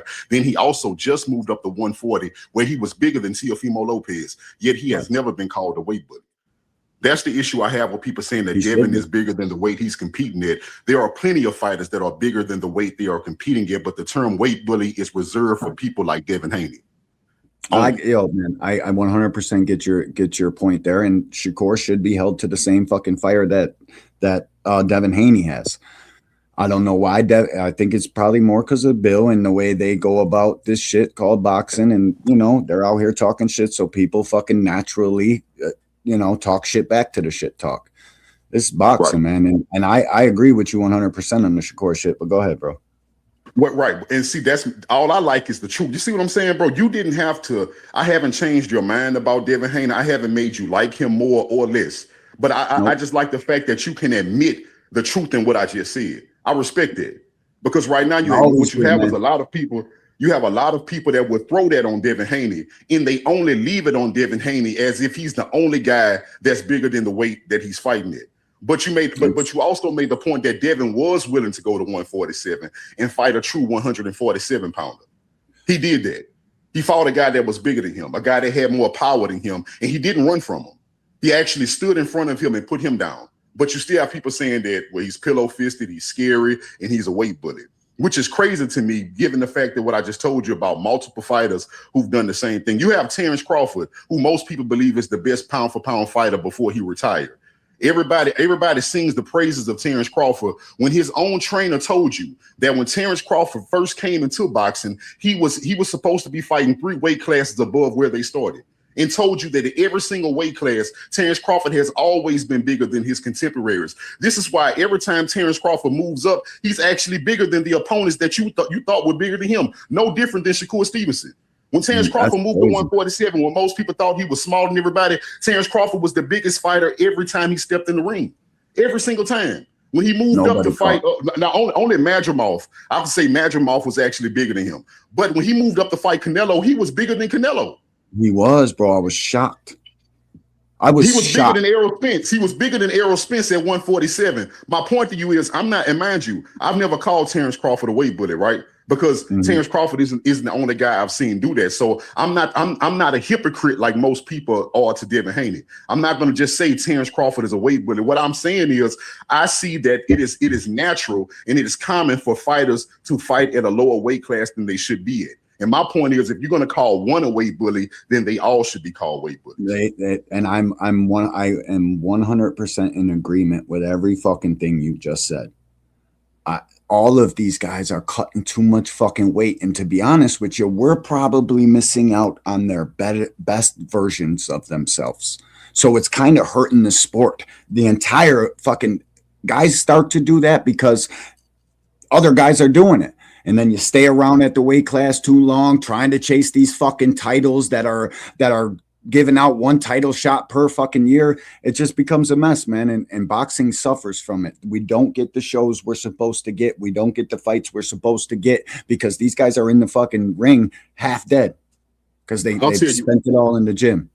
Yeah, well, I'll tell you one thing I do have, because I never cared about weight differences at all prior to maybe about 3 years ago. So usually when I watch boxing, I'm like, hey, if the guys made weight, I don't care. But what I have seen over and over again is that the fighters that are at detriment are guys that drain themselves. Like if you stay at a weight class too long to the point where you can't take punches or you're lacking punching power because your body is not getting the nutrients it needs, right? Or people that put rehydration clauses on other fighters. I'm not a fan of that. That's the only issue I have when it comes to weight now, is that I don't believe rehydration clauses should be in effect. If you feel a guy is so much bigger than you that you have to drain him, then don't fight him. I don't want to see fighters drained at all ever again. No, yeah, but listen, see, I kind of agree, but then I don't, because I know what the rehydration clause is, bro. It's here to make a fight fair between guys that are fucking diving down to create greatness. Because what I'm referring to all of them, not Devin, not fucking singling out nobody. I'm just saying all of these guys go down there to create greatness. The IBF invented that rule to combat that. That, Yeah, to but make after I saw what happened to Chris Eubanks Jr., I'm not people down do for weaponize somebody. it. I agree with that. People weaponize it if they can in certain instances, but a lot of like, I don't know what to believe with some of that shit. Like guys make it seem like it's more of a hassle than it really is, because I'm of the opinion you shouldn't be cutting more than fucking 10% of your body weight to fight somebody. You should be able to adhere to a rehydration clause any fucking time somebody wants to put it on you. It shouldn't dampen you in any way, bro. That's just my opinion. My thing is, I'm just telling you my personal opinion. If let's say we're boxers, right? Both of us are boxers. I may be naturally bigger than you, right? I don't care how much you call me out or how much you say that you're better than me. If you're not willing to meet me at a weight that I'm healthy at, then don't fight me. You're not big enough. I agree. Obviously. I agree, bro. I agree. So let me real quick, because I gotta get back to go what I ahead, was Jack. doing. Go ahead, What's your name? King Judah. I think I'm the one that blocked you. I thought you were talking crazy, so that's my apologies. And I did just block Hannibal because I am sick and tired of when we're having a conversation. All he knows how to do is talk about Gervonta Tank Davis. In 2026, can we just normalize having conversations about real boxing and real boxers? He is not on the table right now, so can we please let the man handle his business? Jeb, you're allowed to block. You're allowed to block and time out. But just real quick, and just to chime in on this conversation, I have said the weight bully thing several times because that is just a pet peeve of mine. I cannot stand what you were just saying. If you have to put a hydration clause on somebody, or if you come in the ring bigger than the guy whose weight class you're coming up to me, that's unacceptable. There's no reason for that. Just like when Devin Haney fought Regis Prograis on fight night, he was 165. What the hell are you doing at 140 then? You're not helping yourself clearly. Or why are you doing it? And sometimes people say that it's for the competition. Like I get when you go to certain weight classes, there may not be a lot of competition. So certain things in those situations, but like you said, to Bomac, you're shrinking him down 2 weight classes below just to have an advantage. That's BS. I say we bring back same day weigh-ins and cut through all of this bullshit.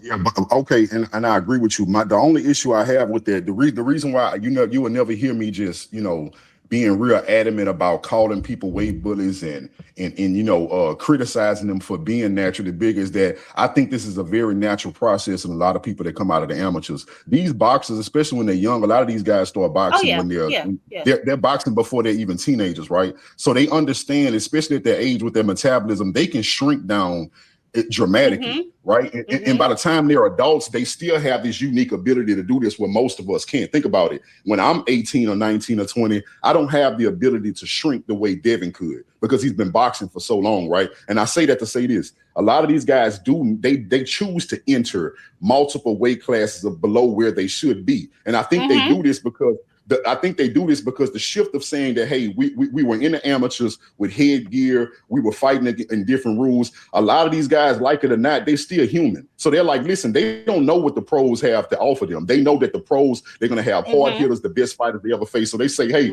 let's move in and fight guys that don't have the power to hurt us right away. And I think that a lot of fighters are doing this, and it's just that people only want to criticize certain fighters for doing this. But I believe this is a very natural process for a lot of people coming from the amateurs and going to the pros. They enter at weight classes lower than where they should be. Yeah, and I've heard actually trainers actually say that before. So that is definitely probably 100% correct. And to your point, they got to get acclimated to these grown men punching on them with less, no headgear and smaller gloves. So I completely understand that 100%. My problem comes when you then stay at that weight class for 5 and 10 and 5, 7, 10 years when you should be moving your ass up. Now you're doing it for an advantage. Yep. It's a fine line they walk. And Jab, you're allowed to time out and block anybody you like, sweetheart. That's why you got a big wrench. I did that because I thought he was talking. No, but I came to tell you about Hannibal because I'm just sick to death of him. But y'all carry on. This was a great conversation. I'm glad like you said, we can all disagree, but as long as we're adults enough to have the conversation, and we don't have to agree at the end of it, just know that this is where you stand, this is where I stand, and that's what it's all about at the end of the day. Absolute just a good conversation. Nobody meat riding nobody else. So salute to you for clicking the link. I appreciate you. But I had to come up here because I didn't know what type of time y'all was on with my nigga D1. We're not doing it. But I got to get back to what I was doing. I'll holler at you. I got you. So this D1? Yeah. Man, I used to, listen. Listen, bro, we used to go at it for bro. I used to go at it with you, bro. I know we used to be going out all the time. I didn't even know you had your own channel, bro. I really didn't. I didn't even know, bro. I'm about to subscribe, bro. I didn't even know that. Salute, bro. It's me and William School. Go ahead, let me say this, D1. Go ahead, bro. I know what you up here to fight about. No. I'm talking about the weight bullet thing. I'm gonna tell you the reason why I don't have a problem with the weight bullet. You make the weight, man, you can fight, because it kind of says the person has an advantage, but that's not always the case. And you got to think, they all weight bullying. It makes the assumption that only one guy is weight bullying. They all weight, but they all squeeze themselves down. They're taught that. They didn't come into the game as a young boxer knowing to squeeze yourself down 2 or 3 weight classes. The trainers are putting them in the weight class where they can compete. You see what I mean? So they're all doing it. So if you can make the weight, put the fight on, man. Yeah, and I get it, and that's why I talk my little shit, but I 100% understand it, and the opposite side of that is I'm not mad when somebody puts a rehydration clause on these guys. I'm just not. I don't get up in arms about it. I don't take any credit away, because that shit is literally there to make a fight fair. And they're not going to let somebody just slap it on you because they're a massive A-side. Nah, bro, there has to be certain fucking shit that's talked about to make these fights we know nothing about, man. We think we do. Guys are close to this matter. They come on YouTube and tell us all about it. But, bro, they're not going to let somebody just fucking use it for weaponize it. I just don't. I refuse to believe that, bro. They're not allowing one guy to weaponize it. No way. And that's why I think that's why I think this, and on this specific topic, right? This is one of them things where I don't think there's a right or a wrong answer. It's all about preference. Me too. And what each fighter is willing to either give up or gain. And the reason I say that is because, just like you said, you don't believe that, that you believe that the rehydration clauses are positive, right? I can see that angle. It's not necessarily a positive. It's a necessary thing. It's just something that's there to combat what we got going on. So what you're saying is, either guy, depending on their natural stature, they're looking for an advantage, right? In a way, all fighters. That's what this is built off of. That's what fighting is built off of. So my thing is this. And again, this why I say I lean away from it, right? Because let's say you have a guy who is naturally bigger versus a guy who may drain himself with the rehydration clause, right? I'm of the belief, right, that a fighter is more in danger and at a detriment drain than a smaller guy fighting a bigger guy. Now, I do understand that if you're a smaller guy fighting a bigger guy, that's a fact. That's a scientific fact. That's really not even an opinion. And that's why I say, all right, let's say this. This is going to end my conversation. That way we don't have to go back and forth about this. This is my viewpoint. My viewpoint is, if one fighter says, hey, I want to fight you, right? But I know you're bigger than me. I want to put a rehydration clause on you. If the other guy said, listen, man, I'm not with that, bro, and he turns the fight down, I will not call the guy that refused to drain himself a duck. I won't. And me neither. I'm not too big in calling either of these guys ducks. I use the term on here talking shit, but in reality, bro, people really don't know how much two fighters need to go right with their investment teams and everybody else that's involved with making a fight fucking come to life, man. There's a lot that needs to happen. So I just don't call these guys ducks. Only person I think really ducked in the past couple of years would be somebody like Loma or fucking Frank Martin with Shakur. I know the Tank guys hate to say that, but Frank pulled out of that fight for a couple $. I think Shakur should have gave him the money. I don't want to get into that. I'm just saying, bro, when something's signed and you guys agree to fight and then one side pulls out of it, that's a duck. Like, these guys talking shit on social media, they're told and encouraged by their promoters to get out here and do that. That's one thing that us as boxing fans, we fail to realize. These guys have to be out here making us fucking create narratives and do all that we do. So there's buzz around the fight. So people's eyes get on them. So they have to do that. So I'm not big into calling these guys ducks about shit that they say on the internet. It's, when paper meets the pad, that's when ducks officially start giving out. So it is what it is. Like I say, bro, I appreciate you letting me come up. I'm gonna get back to this little workout, man. But I'm gonna subscribe, man. No doubt, King Judah. It was nice talking to you too, bro. I thought you knew You knew who I was, so I thought you was just coming man, up. I'm about to subscribe right now, bro. Nah, I didn't know, bro. Bet, bro. Salute to you, man. Thanks for popping up here. Appreciate you, man. Have a good one. Yeah, right, bro. Hey, let's get it. Let's get on this Shakur thing, man. All right, let's get it. How do you? Let's get it, man. Let's get it. Oh, let's hear it. You a fair dude, D1. You a fair dude. So your boy presented his case, right? That was his case. Now the question I would have is this: the owner saying we have Shakur for a 5-year deal. Does that matter whether it was a 2 or 3 fight and then it was an extension? Fight. He didn't say year. He said fight. I mean, five fight deal. I'm saying if it was 2 or 3 fights, right, and then you extend it to 5 fights, then that's a 5-fight deal. So what I'm saying, they're acting like Shakur signed a 5-fight deal from the beginning. So I'm gonna submit to you my evidence of saying, go to a familiar channel that I think is trusted called YSM. When he interviewed Eddie Hearn, and Eddie Hearn point to about the Top Rank deal was, why would Shakur sign a 5-fight deal with Top Rank? And when he said, I'm more looking for a 2 or 3 fight deal, that way it leaves him open to make other fights. And even YSM, this is true. Okay, we'll see. YSM asked him, so okay, if Shakur signs a 3-fight deal with you, blah blah blah. Okay, that's the end of that. Now I can post I got the link if you want to look. I made a little short of it. I ain't like posted on my channel. It's my private thing or whatever. But I got the link. But in how long ago was this Eddie Hearn deal? How long ago was the interview? Because I got one from 12 days, 1 month. Oh, okay. Well, we're gonna go back to when the deal was first signed. You remember I don't know which fight that was, but Leonard Ellerby and Eddie Hearn. Remember that interview that was at the little whatever that was, and they had them together and they interviewed him. Leonard Ellerby was talking about what Tank had coming up, and they asked Eddie Hearn what he had coming up. He said, we got Shakur for 2 fights, and hopefully he extends. And I put it in slow motion. Hopefully he extends. So I don't know what else you need. That was back then with Leonard Ellerby by fight height. You see what I mean? Now, people saying they had 2 fights, and hopefully Shakur extends the contract. So I don't see what the big deal is. Now, I'm gonna say this last thing. I'm gonna get out your way. On that same YS interview, because I don't think he got many with Eddie Hearn, so it should be easy for you to find. He also says to YSM, I'm not gonna get in the way of the Tank fight. If we can put something in the contract where I am out of it, and they can make the fight, so it's up to Tank and it's up to the PBC. Go look at YSM, where everybody trusts, think that's a valid, reputable source, and look at the interview. So that way I ain't got to drop it, but I can drop the link. But we're just keeping it fun talk.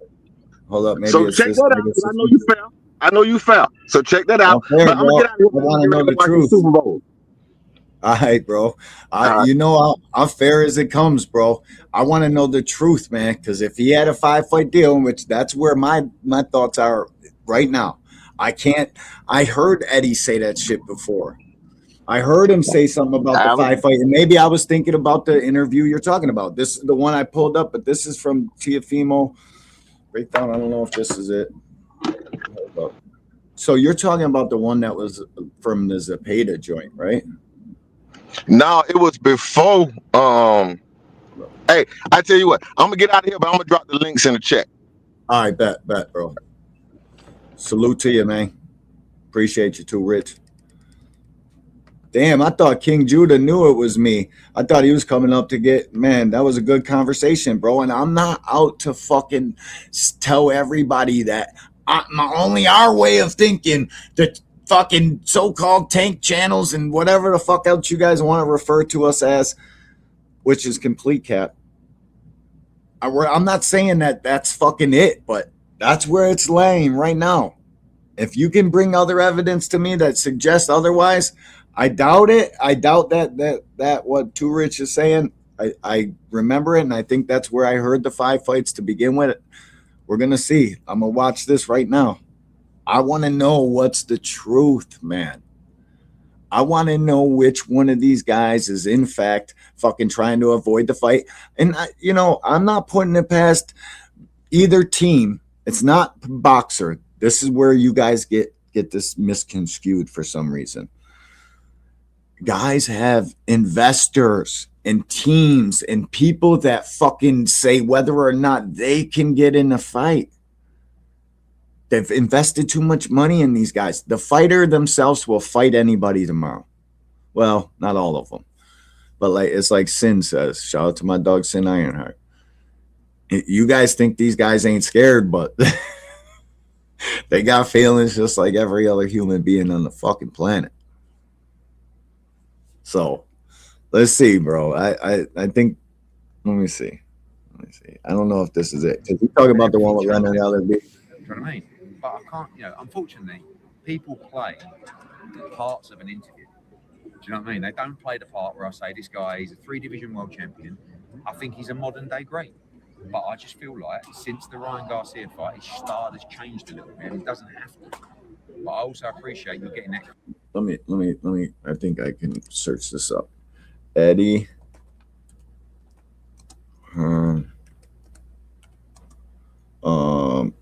Leonard Ellerby's my dog. In case y'all didn't know.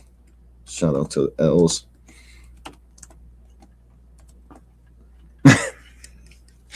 Dude was talking shit the one day. It was like, these fucking guys don't know. They wouldn't know who you are if your life depended on it. I said, oh yeah, jackass, go check my followers list on X. Fucking goofies, bro. Let me see, dude. Let me see if we can. Is this one? This is it? Yeah, 1 year ago, argue over Gervonta beat Shakur. Live on the Zone, September 14th. There's a lot of music and shit, though. Did you guys seen what David Benavidez said about Edgar Berlanga letting that Instagram life get to his head? On the fucking Industry Plant channel, or my bad, Danza Project? Who the fuck you guys know who just comes onto YouTube with fucking 50,000 subscribers and all these fucking famous people lining up to interview with them? Oh, because they've been putting in work behind the scenes? No, it's an industry plant. That's a guy put here to be put in that position to give all these fucking interviews, whatever narratives they need pushed. He'll do it. He's got you. That's why I don't interview people, guys, because they're not. I'm going to ask the realest questions available. I'm going to ask what everybody wants to know. So I just avoid it. Like, I like interviewing up and coming dudes. Scooter Davis, just one name. And whoever Big Dre wants me to interview, I'll give them kids an interview too. Because I'm interested in the future of boxing. I'm interested in the health and the well-being of boxing. And you know how that is determined? By the guys that people know up and coming through the ranks and going to turn into that next face of boxing. Because Tank's days are closer to being done than they are to being fucking full bore backing at it. But I would imagine he's going to need a fight pretty soon here. That lawyer, that expensive ass lawyer he's got, that's going to get all these charges thrown the fuck out because they should be thrown out. They're bullshit charges. He ain't fucking beating no women. He ain't doing none of that shit. He's literally a victim in this case. But none of you goofy bitch made YouTubers that spend your days trashing this fucking man will come out and say, you know what, I was wrong and I probably should have waited. You're not going to do that. You're going to make up another fucking cap ass lie and fucking continue dragging him down the block. I just don't understand why anybody goes fucking personal with this shit. Let's keep it boxing. You wouldn't like somebody trashing you and fucking defaming your name across social media platforms if we knew who the real you was. But most of you, I do know who the real you are. I know exactly who you are. Got info and all that shit. But, I don't like to go personal. It's not some place to be, bro. When you just take it personal with me, go do some research on me. Go pull up all the fucking shit you need. I promise it'll get worse for you. You'll probably break your little heart looking at who I am, what I got. Break your little heart. So let's just keep it boxing. You know what I'm saying? We just keep it boxing. Jab, jab, hook, feint, pivot, roll out the pocket, duck underneath, all that kind of shit. Look at Eddie. Look like he just snorted a fucking half a ball, half a teener of fucking some good meth, just touched down in Vegas. fucking sound in his head is just, man, it's just a fucking ringing sound. All amped up. Yeah, I was gonna. Oh, let me see. Boxing is fucking great, dude. And the characters in it make it even more fun. I don't know what you guys think, but that's what I think. Let's see if they were talking about 5 fights or 2 fights or 6 fights or 3 months or 5 years or let's see. Oh, let me turn on the volume. That'll help. Right? He would slag you off to your face, yeah, and do a deal with you 5 minutes later. And that's how you got to be in this game. It's a horrible game. Business. So you got to just keep your head. And at the end of the day, I don't care what he says. If there's a fight to be made. Sidebar. When I grow up and all of my hair turns white on my chin, I want my beard to look exactly like Leonard Ellerby's. It was kind of crazy how my dog came out. The one tank fight, he had the black joint. Then the next one, he was like, fuck this. I'm going to go with my Ron Isley. Legendary beard, bro. Legendary. Eddie Hearn. Look, he's looking at Eddie Hearn like, how much coke did you do today, bro? You sniffing that shit? You sniffed some right before you came here? The fuck, Eddie? Stop doing drugs. If there's money to be made, if there's an opportunity for a fighter, I'm all in. I don't care who it is. Whether it's Leonard, Al, Oscar, Bob. That's just how it is. And you see, you know, Turkey Al Sheikh, who's come in and kind of been the middleman, he's helping mend some of those relationships. Facts. Everybody, you guys want to know who's the next up-and-coming boxers? Check out Jab Queen's Next to Jab. Great series. She interviews these young fighters, male and female. Jab does great work too. Her videos are getting so good. Go subscribe to Jab Queen. Check out her content. It's great content. It ain't no bullshit. Just about what's going on in fighters. She's doing real pieces. Check Jab Queen out. Salute, Jab. We're never all going to get on. But if you continue to work together, I always said to Louis de Cubas and those guys, there's a lot of opportunities between Matchroom and PBC fighters. And if you keep it in-house, sometimes, you know, I think you can limit what you do. But everybody also wants to be number one. And not from an ego perspective, you've got to do your best for your broadcaster. And you want to keep the fights on your platform. But now you're seeing more this fight. It's on Amazon, it's on DAZN. You open it up to more platforms, sometimes you get more buyers. And you know, I think Leonard, Canelo's a big favourite in this fight. But I've got to say, the kid Belanga's coming with big balls. And he's so confident, you know, and we're in Vegas to roll the dice. It's a big gamble. And they don't even think it's a gamble. One of these days, Canelo's going to get old.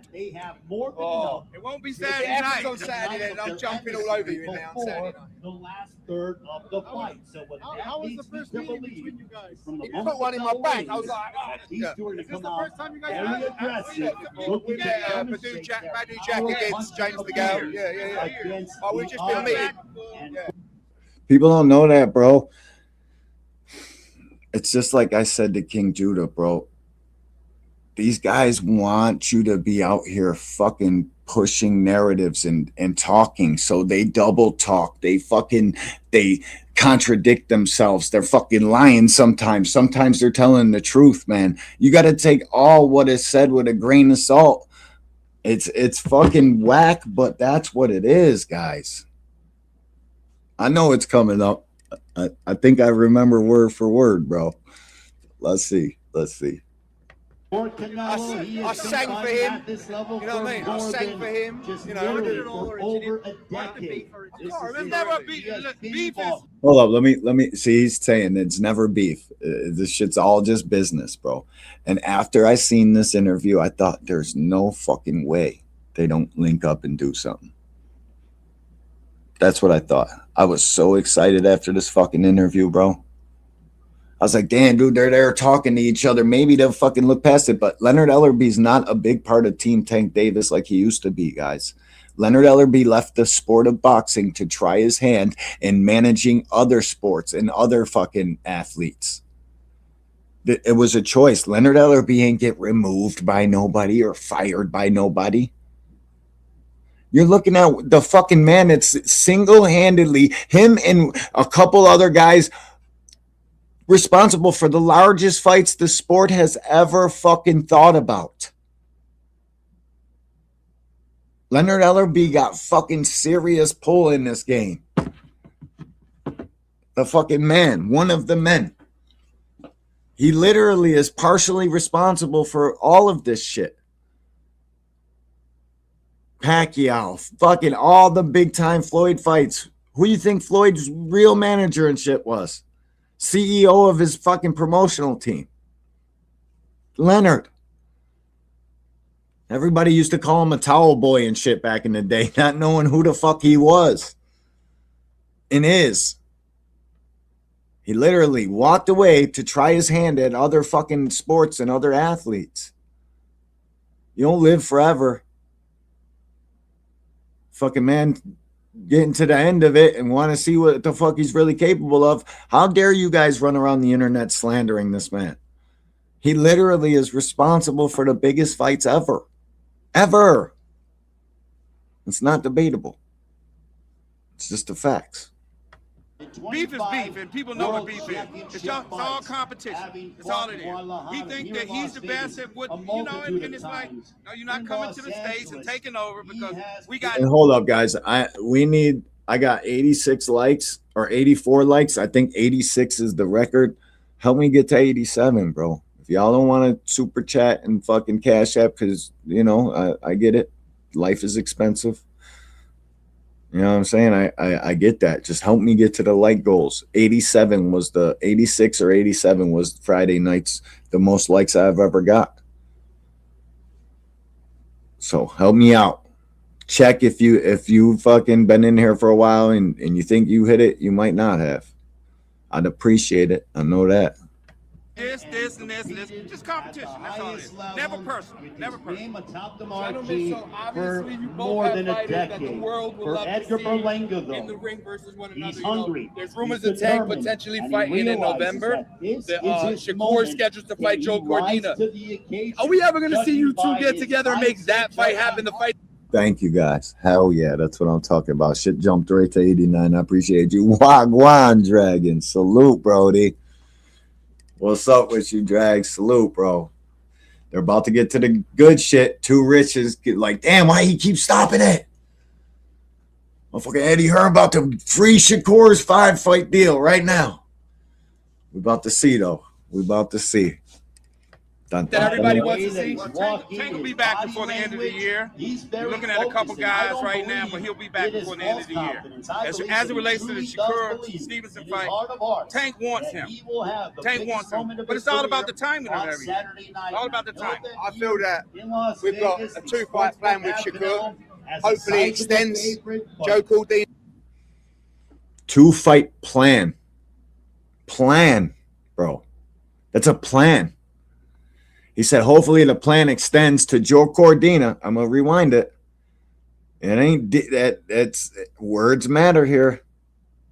Context and words fucking matter a lot. So let me just run this. I'm going to let it play to the end before I fucking cut it off. 2-fight plan starts with Zepeda. Hopefully it extends to Cordina. That he's not saying that as in fight deals, that they got the plan of, we got Shakur for 5 fights. We got 2 of them planned. We know we got 3 more. Hopefully the plan extends throughout the we're going to see, bro, throughout the contract. Can't believe I just forgot that word. Yeah. Leonard's beard, bro, to be all fucking white like that, bro, that's earned. You understand me? That's pain. That's stress. That's wisdom. That fucking beard is beautiful and it's earned. Stevenson fight. Tank wants him. Tank wants him. But it's all about the timing of everything. All about the timing. I feel that we've got a 2-fight plan with Shakur. Hopefully it extends Joe Cordina, Zepeda in February. I think that Tank against Shakur is one of the biggest fights in the sport. I think Tank is so exceptional. It's going to take someone as good as Shakur to give him a real fight, and I love that fight. I love that. What? Shakur can't beat Tank. I disagree. He beat all the I motherfuckers. disagree. He can't beat Tank. I disagree. Tank loses. Tank loses. The reason why not, bro, is because Tank has every ability that kid has. Every single one. If Tank wanted to jab and keep distance, he would be that kind of fighter. Tank is a complete fighter. Fight on the inside, fight on the outside, knock you out going left, knock you out going right, knock you out going back. He can box, he can bang, he can do it all. There's not been... this is fucking a complete fighter. They're so rare that there's only been about fucking a true complete fighters about 100 in the entirety of boxing, from the fucking way back days to fucking right now today. Yeah, bro, you're gonna have a hard time arguing that though, too, Rich. Just saying, bro. A plan is in the deal. You know what I'm saying? And I'll tell you, that's what they're gonna say. That's what that guys like knockout eat that argument up, bro. Me too. It's walking in the park whistling Dixie type shit. As soon as he said plan, but I get where you were. I get why you would think that was a trump card, but it's not, because he doesn't. All he's really stating there is they know who he's going to fight. He's not telling about how long he's under contract. This shit ain't even come up like that. They got a plan, bro. He said Zepeda and hopefully Cordina. You motherfuckers, bro, would have been good with Cordina. I'm glad he fought Tio instead. But Cordina's still on the table. Cordina. That would be lame as shit. I want to see, now that he's at 40, if he's not going back to 35, give me Tito. Tito Mercado or Gary Antoine. Why is he going to fight Conor Ben, bro? Here, let me just one more time, just for shits and giggles. So make sure I heard this right. Ready, set, go. Hopefully extends. Joe Cordina, Zepeda in February. I think that Tank against Shakur is one of the... It's not a spin. I'm telling you exactly how it was said. Biggest fights in the sport. I think Tank is so exceptional. It's going to take someone as good as Shakur. Everybody wants to see. Are you guys going to leave what he said about Tank's ability and what Leonard's saying about Tank? I bet you guys leave that part out. He can't be Tank. Tank is so exceptional. It's going to take a fighter like Shakur. Eddie Hearn is not Tank's promoter, but he still keeps it a buck. Telling you, he's high as shit too. Looked like he fucking tied one on today, boy. I always pause these dudes at some weird fucking spots. Let's just one more time, guys, for good. You know, I gotta make it seem like I'm really hearing this out. You know, let's get it. Tank will be back before the end of the year. We're looking at a couple guys right now, but he'll be back before the end of the year. As it relates to the Shakur Stevenson fight, Tank wants him. Tank wants him. But it's all about the timing of everything. It's all about the timing. I feel that we've got a two-fight plan with Shakur. Hopefully extends. Joe Cordina, Zepeda in February. I think that Tank against Shakur is one of the biggest fights in the sport. I think Tank... Okay, but he's saying hopefully it extends and they get Cordina or Zepeda in February. Let's see. Extends. Joe Cordina, Zepeda in February. I think that Tank against Shakur is one of the biggest fights in the sport. I think Tank is so exceptional. It's going to take someone as... Tank will be back before the end of the year. We're looking at a couple guys right now, but he'll be back before the end of the year. As it relates to the Shakur Stevenson fight, Tank wants him. Tank wants him. But it's all about the timing of everything. It's all about the timing. I feel that we've got a two-fight plan with Shakur. hopefully extends Joe Cordina, Cepeda in February. Yeah, that's just a plan, dog. That's not a deal. He's not getting all that with it. Guaranteed. My dog Knockout's definitely gonna see this live stream. He's probably laughing at you guys, thinking that would even hold up in court. We gotta focus on other things that were said here. Like how tough of a fight Tank is for Shakur Stevenson. We gotta focus on that because that's why fights don't get made. One team thinks that it's gonna be a fucking tough outing. I know who's gonna put hammers on who, and who can who's got. All right, let's think about it like this: who's got more of a probability of having to sit out a little bit longer than planned after they fight, Tank or Shakur? If them two guys get into a war, who's more likely going to have to sit out for a longer after that war? Shakur got brittle hands. I'm not even saying from the punches or nothing. I'm just saying from the fucking history. You know? Let's just focus on the words that mean something in this, like these ones coming up. I think that Tank against Shakur is one of the biggest fights in the sport. I think Tank is so exceptional. It's going to take someone as good as Shakur to give him a real fight, and I love that fight. I love that. What? Shakur can't beat Tank. Okay, bro, and this is where this gets fucked up, because Tank suffers from the Roy Jones curse, guys, and I'm certain of it now from what Eddie Hearn just said. It's going to take a guy like Shakur to give him a fight. That doesn't mean Tank ain't fought nobody. That means that he's fucking been annihilating competition. Since when is fucking Yuriokis Gamboa not a good win for somebody? Like, that's another win I get pissed off that you guys don't give no fucking credit to. The only other guy he lost 2 other times, Terrence Crawford was Gamboa's last loss. And Terrence Crawford said Gamboa was the toughest fight of his fucking career. So how, again, has Tank not fought nobody?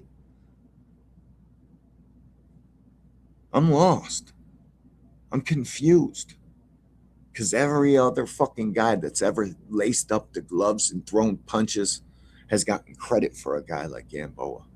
There's only been 2 or 3 guys that don't get credit for nobody. And it's called the Roy Jones curse. That's when you make the fucking next competitors look like fucking they're not even on your level, that there is no fucking buddy for you to fight, or you haven't fought anybody in the past because you just annihilate them. It's the Roy Jones curse. Shout out to the likers in the building too. I appreciate them likes, man. Real shit. 93 likes, 7 more would be cool, but I ain't trying to ask for too much. You know what I'm saying? I would like that motherfucking goal to be accomplished. We're out here working hard, digging in the crates, trying to get to the bottom of this shit. Show some love. Show some support. I think I'm somewhat entertaining, or else nobody would be here. I'm shocked, though. Fucking either people came and seen that I was live, or YouTube gave some notifications. Either way, I'm winning. So, shout out to that. All right, man. I'm cool with that. We're going to go to this Mario Barrios, Ryan Garcia face off. And yeah, I'm not done yet. We're still cooking. We got to keep this boxing talk alive and well, even though they're out here playing football and shit. Boxing Hacker got no wrench. He's wrenchless in here. I don't know how the fuck that happened, but I ain't trusting it. Hack Attack got no wrench in the back. You can blame Timmy, T88. He's probably in frequent and all the other fucking Hanos clan chats talking shit. Timmy, T88 is the reason half of y'all ain't got no wrenches no more. Because he infiltrated my podcast. He infiltrated me. So I had to uninfiltrate. I had to fucking wipe a whole bunch of yous out. Fucking out of here, Jack. You want to fucking infiltrate me? Timmy T88 86 32 29. Who the fuck does that with their name? Why do you guys put all these numbers at the end of your guys' names? This shit's confusing. Then I gotta stop. I gotta untype it. I gotta go to the number pad, type in a number just to say hi to you. It's you're not being thoughtful to others when you put a phone number at the end of your Shout out to y'all though, bro. I'm just fucking with you. I hope you know that about me by now. I yell, scream. The only thing I truly want is for us to get a better understanding of what the fuck we're doing here and for the sport of boxing to win. That's all this channel is about. I want to hear everybody's fucking narratives, what they think, why they think it, and let's all try to get to a fucking better understanding. I'm not too bullheaded. I try to be as fair as I can be. I want to hear your guys' fucking arguments for why you guys think the way you do. And I'd be an asshole if I came up here and just didn't, and I disregarded everything that everybody said. That's not cool. You got to hear people out. You got to let them spit their shit. Got to let them rap their rap. It's only fair, man. And that's what America's been about the last 20 years. Everybody needs to be fair. We got to be fair. Give that kid a trophy. You know, I just wasn't raised on that type of time. Life ain't fair. So I'm shocked that I try to be fair to everybody because it's truth. It's the right thing to do. We got to give everybody a chance, hear everybody out. And all the other content creators, I'm sure, are on that exact type of time. I'm certain of it. You know, you don't have to rock with me. You can hate me because of who I like as a fighter. But if you still choose to rock and come in here and talk your shit, bro, I got nothing but love and respect for you guys. Real shit, man. And I got nothing but love and respect for all the people that support me anyways. They know that. Just trying to get to a better understanding in this boxing shit, dog. That's all. Let's react to this motherfucking face-off. This was recorded about the same day their very first press conference was. And I hate that they do that, bro. Like when they were releasing new content for Tio and Shakur, I wanted to see Tio, what the fuck he looked like when they released that content 7 weeks after the fucking initial press conference. We all did. I hate how they pre-record this shit. Because by the time they release it, we already seen the fighters on their YouTube channels, on somebody else's, giving interviews, and we already know what they're thinking past the time they recorded this at. Because people's opinions and shit changes, man, you know? So I like to see an up-to-date version of these guys. Yeah, Timmy was probably, no doubt, all things. Fucking is hacker. I infiltrated your channel from my other page. Huh? You did what? No. We'll fix that. Guys, I haven't even seen this yet. I literally only seen the thumbnail. I haven't made no content on it or nothing. I dropped a couple shorts today. They're pretty dope. I think Tank and Floyd could definitely fight. I don't know if I'm the only one that thinks that, but I listen, when you need the type of money somebody like Floyd Mayweather would need, it's either the Manny Pacquiao rematch or Tank Davis.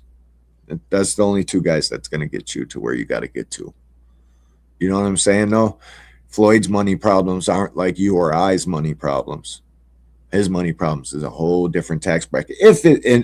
And Jab Queen told me she was looking for the lawsuit papers. Somebody else told me they were reading it. I don't know if I believe it yet. I think this whole thing could be cooked up for Floyd's name, and then we're going to get a fight announcement. In the Mike Tyson exhibition, they were trying to announce that fucking shit. I literally will not participate in that. I'm not going to watch the guy who got me into boxing, Mike Tyson, go get outboxed by somebody that could never, number one, because they're not the same size. I already watched Jake Paul hold back on Mike Tyson. People thought Mike Tyson was holding back. I was like, what? If you think that, it's fine to think that, and I think you're allowing nostalgia to play a part in that, because Jake Paul is a capable young man. He is, man. I get it. I don't like him neither, but we can't lie to ourselves. That was a 27-year-old man going against a 60-year-old man. 60-year-old man couldn't do a fucking tenth of what he used to do. We all knew what the fuck that was. Nobody was lying to themselves over here. Let's see what Ryan and them is talking about, though. This is a good fight, guys. Who you guys got? I'm leaning towards Ryan, but that boxing god shit I was saying earlier about him accepting to fight Patel. The fuck? Nassim, or what is it? Prince Patel? I'm lurking, no doubt. No doubt. Fucking Prince Patel and Ryan signed a fight, bro. I promise you, the boxing gods, the people that hand out karma in this shit, they don't look kindly on that. If it's true, if it's not fake news, Ryan might get beat up. Ryan might get beat up regardless, because if the Ryan that showed up to fight Rolly shows up to fight Barrios, Barrios stops him. But Ryan got that equalizer. Ryan got that left hook from hell, bro. That left hook ain't no joke, bro. When you see it displayed, and we gotta literally slow down the slow motion replay to fucking see it. You can't block what you can't see. You can't catch what you can't see. You can't defend what you can't see. And you know what knocks you out? You know what knocks you out in boxing? When everybody's trained to take punches, the shot you don't see. That's why Ryan's left hook is one of the best the game has ever seen. Argue with your fucking self, because it's not debatable. It's not. Devin Haney got hit with that left hook because it's literally one of the best left hooks the game has ever seen. A lot of people leave this out. Devin Haney's hand was up. Devin Haney's hand was up in the defend position. It was the angle and the positioning of which he threw that mid-range jab that got him caught. Ryan is a master at that shit. When the only weapon you got is a left hook, you find fucking crazy ways to get it off. Positioning, fucking timing, a multitude of things. This kid got one of the best left hooks I've ever seen. Roy Jones-esque, but faster. Roy Jones did his leaping hook. I'm talking about the way it knocks people the fuck out. It's not as good of a hook as Roy Jones had, but it's damn near close. This shit is a fucking developed skill like you wouldn't believe. And Ryan got heavy hands, naturally heavy hands. You look at his hands, his fingers, they're short, stubby, fat, that he's got all of the signs of having dense fucking hands. And that's what makes you punch hard. It ain't no trainer. You can't teach power. It's fucking God-given, daddy-given. The only thing that scares me about Ryan in this fight is like Connor Ben said, what is he, fucking training in the living room with Pops?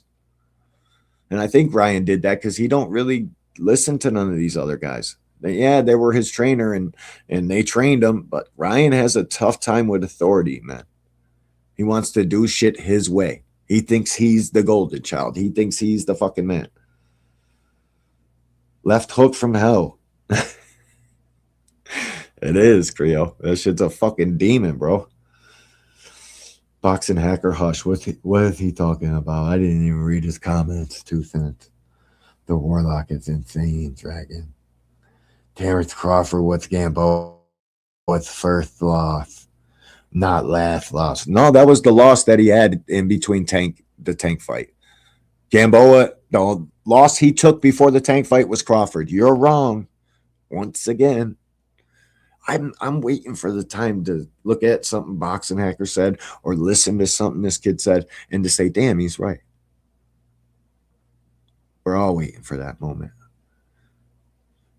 If there was a loss after Crawford and in between Tank, your statement before that is false. You like capped about the cap and then caught yourself in the cappery. Crazy, crazy work, Hack. Crazy work. All right, let's see this, guys, because I didn't see this neither. I'm running a little fucking keeping this shit running, but let's see what he's talking about. Oh, hold on. I got to turn on the volume for that, right? Be a lot of cuts. I'm just saying. I'm gonna touch it, you know. They say it's bad luck. So Oh, let me speed it up. Hold up. I ain't gonna touch it. That's how you know I be watching films and shit. No, I just I slowed it down for that last joint. Or what was it? Were we listening to that and fucking playback speed shit too? Or was I watching film on here? I don't know. It don't matter. Let's see what the fuck they talking about. Ryan was a bit cringy in this one. He's talking about cuts and he's not. When you say something like that to another man and you want it to fucking reign supreme, you don't say it the way he did, moving and looking away and playing with the tablecloth. You fucking look a man in his face. You look him directly in the eyeballs and you tell him what the fuck you just said. You don't lean across the table and touch the thing and say, you're going to cut, all that goofy shit. You look him right in the fucking eyes and say, I'm going to bust you up. I'm going to cut that shit up. So I had trouble believing that right there. Just saying. Let's go. All right, let's go. Let them do the talking. Yeah. Oh, and this was streamed. And actually, I did see this. Ryan Garcia live streamed this while they were recording it and put it out on his YouTube channel. DAZN probably hates this kid. Like, you little asshole. You just cut our views in half when we decide to release this 45 weeks from now. We ain't gonna get as many views. He's in there with a kick stream. Fucking Gorlock is in the back there. The fat dude or girl, whatever the fuck it is. He's been toting around with him. He's going for streamer of the year and comeback fighter of the year. That's why he said he's doing all this shit. I don't know. It's up to you guys to believe him. I don't. Ooh, it's gonna be good. Cannot wait. On February 21st, live on DAZN, welterweight gold will be on the line when Mario Barrios defends his WBC title against Ryan Garcia. When I'm locked in, I'm locked in. So he knows that there's going to be a real fight. For Barrios, it's a chance to add another big name to his resume. For Ryan Garcia, it's a chance to win his first world title and quiet some of the critics along the way. On the 21st, there are going to be no excuses. That happens on February 21st. Today, they face off. Fellas, good to see both of you. Mario, you do have a pretty impressive resume. Guys like Keith Thurman, Gervonta Davis, most recently Manny Pacquiao. Do you see Ryan Garcia as being on that kind of level? I mean, he's definitely here for a reason. He's dangerous, everything that he brings in there. So, I mean, he's definitely worthy of to be in a live opponent. Sounded like a qualified yes there, not yeah. Worthy of being a live opponent is a lot of words. yeah, he is. Ryan, what do you think of that? When I'm at my top of my game, in top condition, top form, I'm definitely worthy, for sure, 100%. Do you think the best of him can beat the best of you? No. Yeah, I mean, You're asking like a pretty, you know what he's gonna answer. Yeah. That's like I'm getting there, Ryan. Okay, my bad. I mean, what's he gonna say? Nah, he ain't gonna beat me. Kind of crazy to say. I'm like, bro, just don't even fight. I'm building. I got you. My bad. I'm gonna let you do your thing. You had a few options, coming into the making of this fight. You could have pursued a rematch with Rolly Romero. There was conversation about you fighting Jake Paul just this past year, but you told everybody that this was the fight you wanted. Why was this the fight that you wanted? I try to let all my decisions be led by God, and I felt like this was the right, decision to make. Okay, so where is this camera? Who the fuck is recording this camera with two pieces of cloth blocking 90% of the fucking view? Is this something something new that I'm not aware of? Who the fuck wants to look at the screen like that? Why would you do that? Why? Your editor should be fired. Is this adding any sort of dramatic effects or something that I'm not getting? Oh, man, that's crazy, bro. And Ryan does get ample opportunity, but that's because he put in a lot of work, dude, slinging that left hook on everybody's fucking platform and social media. The kid's got 20 million followers, bro, and everybody in boxing will sell their wife if the price is right. That's why he keeps getting opportunity. Don't never have to fight for the shit. Don't never have to do nothing. Just shows up and fucking with his left hook and his fucking followers. I get why people hate it. I'm not particularly fond of this kid keep getting these opportunities. It's a good fight, though. And Mario Barrios would be a fucking fool to turn this opportunity down. I mean, if you're being honest about it, why would he turn this opportunity down? Oh, I could fight the Instagram kid. It's a tough fight, though. Mario Barrios looks at Ryan Garcia as a killer, as he should, because he is, bro. Ryan Garcia is a fucking problem, bro. All he needs is one punch. And that's an eerie thing. It makes boxers do shit they normally wouldn't do in the ring. When you're in there and you fucking can get knocked out by that shot, you ain't fighting the same. It's the same way he did with Rolly, and Rolly made him fucking keep his hands in his pocket. Rolly ate some big left hooks in that fight. People don't want to tell you because everybody says Rolly's chinny. Rolly ate Ryan's left hook 5-6 times in that fight. Hard shots, too. Hard shots. Right when he knocked him down, Rolly caught a shot. Ryan got one through, and then Rolly did the double left hook and knocked him halfway across the ring, and then Ryan didn't want to fight after that. Ryan made a business decision. And here's another hint for you guys. Ryan can't beat Rolly. Styles make fights thing. Rolly got too much confidence, sort of like Devin can't beat Ryan. Not in no 8-ounce gloves. Nope.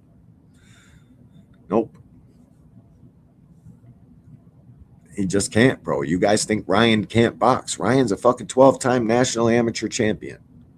He can box his ass off. Just because it ain't aesthetically pleasing to you, or it's not your cup of tea, or you don't like the way he throws his jab or the way he moves his feet, doesn't mean it's not boxing. Doesn't mean it's not good boxing. It just means you don't like it. You're not allowed to. This is where you guys get confused. And it's like you're like on the brink from a casual to a hardcore. It's like you ain't watched this shit enough or something. Just because you don't like it doesn't mean you can call it trash. I'm telling you, go somewhere there's a punching bag. Punch that bag for fucking 3 minutes, 12 3-minute rounds, and make sure you keep your hands held up and understand you're going to have to block punches that are coming back to you. And when you guard a punch, your hand just up there isn't good enough. You got to keep your muscles strained and tight to block the fucking punch. Now go tell me you could do that for 36 minutes, taking 30-second rests in between each round. Know how hard this shit is. And you guys are out here criticizing, calling people trash and shit for something you can't do if your life depended on it. I've never seen anything like it, man. Fucking stop being so overcritical and fucking just give the guys their credit, man. These guys are warriors. They fight for a living. Whether you like that guy or not, or he beat up your guy, you shouldn't be calling somebody like Ryan Garcia garbage. Because he's not. That's cap at its finest. Styles make fights. They always have. They always will. And the guy implementing that style plays a big time factor in that too. And I don't know where the fuck you guys get off calling anybody trash. I really don't. And he's a great fighter. He's never been in a bad fight. He's always 95 likes. 5 more likes, I'd be fucking psyched. Yup. You already know I got bars. You already know it. You already know that shit, though. Even in the championship round, you see that he's firing back and finds a way to, make sure the gap ain't too far out. So he's one of those guys that's going to come to fight, and we're going to have a great one on our hands. So he just seemed like the right person. All right, dude turned his back in the ring. So did Floyd Mayweather, bro. Floyd Mayweather turned his back on you too. And that's the part people leave out. Yeah, 90% of the time Floyd made that shoulder roll look good, but he was turning his back in fights too. And if they don't penalize him for it, what's to make him stop doing it? It's up to the referee to make a judgment call. And if he thinks you're turning your back, then that is illegal. He did turn his back a couple times to Devin. Harvey Doc addressed it in the fight and was telling Devin, hey, that's legal, Devin. That's legal. What do you want me to do? And Devin started punching on his fucking kidney. That was an illegal punch. All 6 of them. But nobody says nothing about that. But I get it, bro. I'm not particularly big on Ryan either. I don't like the kid the way he carries himself at all. The 3 pounds he cheated Devin Haney with, that was cheating. But Devin allowed him to. Devin got money hungry, like I've been talking this entire live stream. People will sell their old ladies.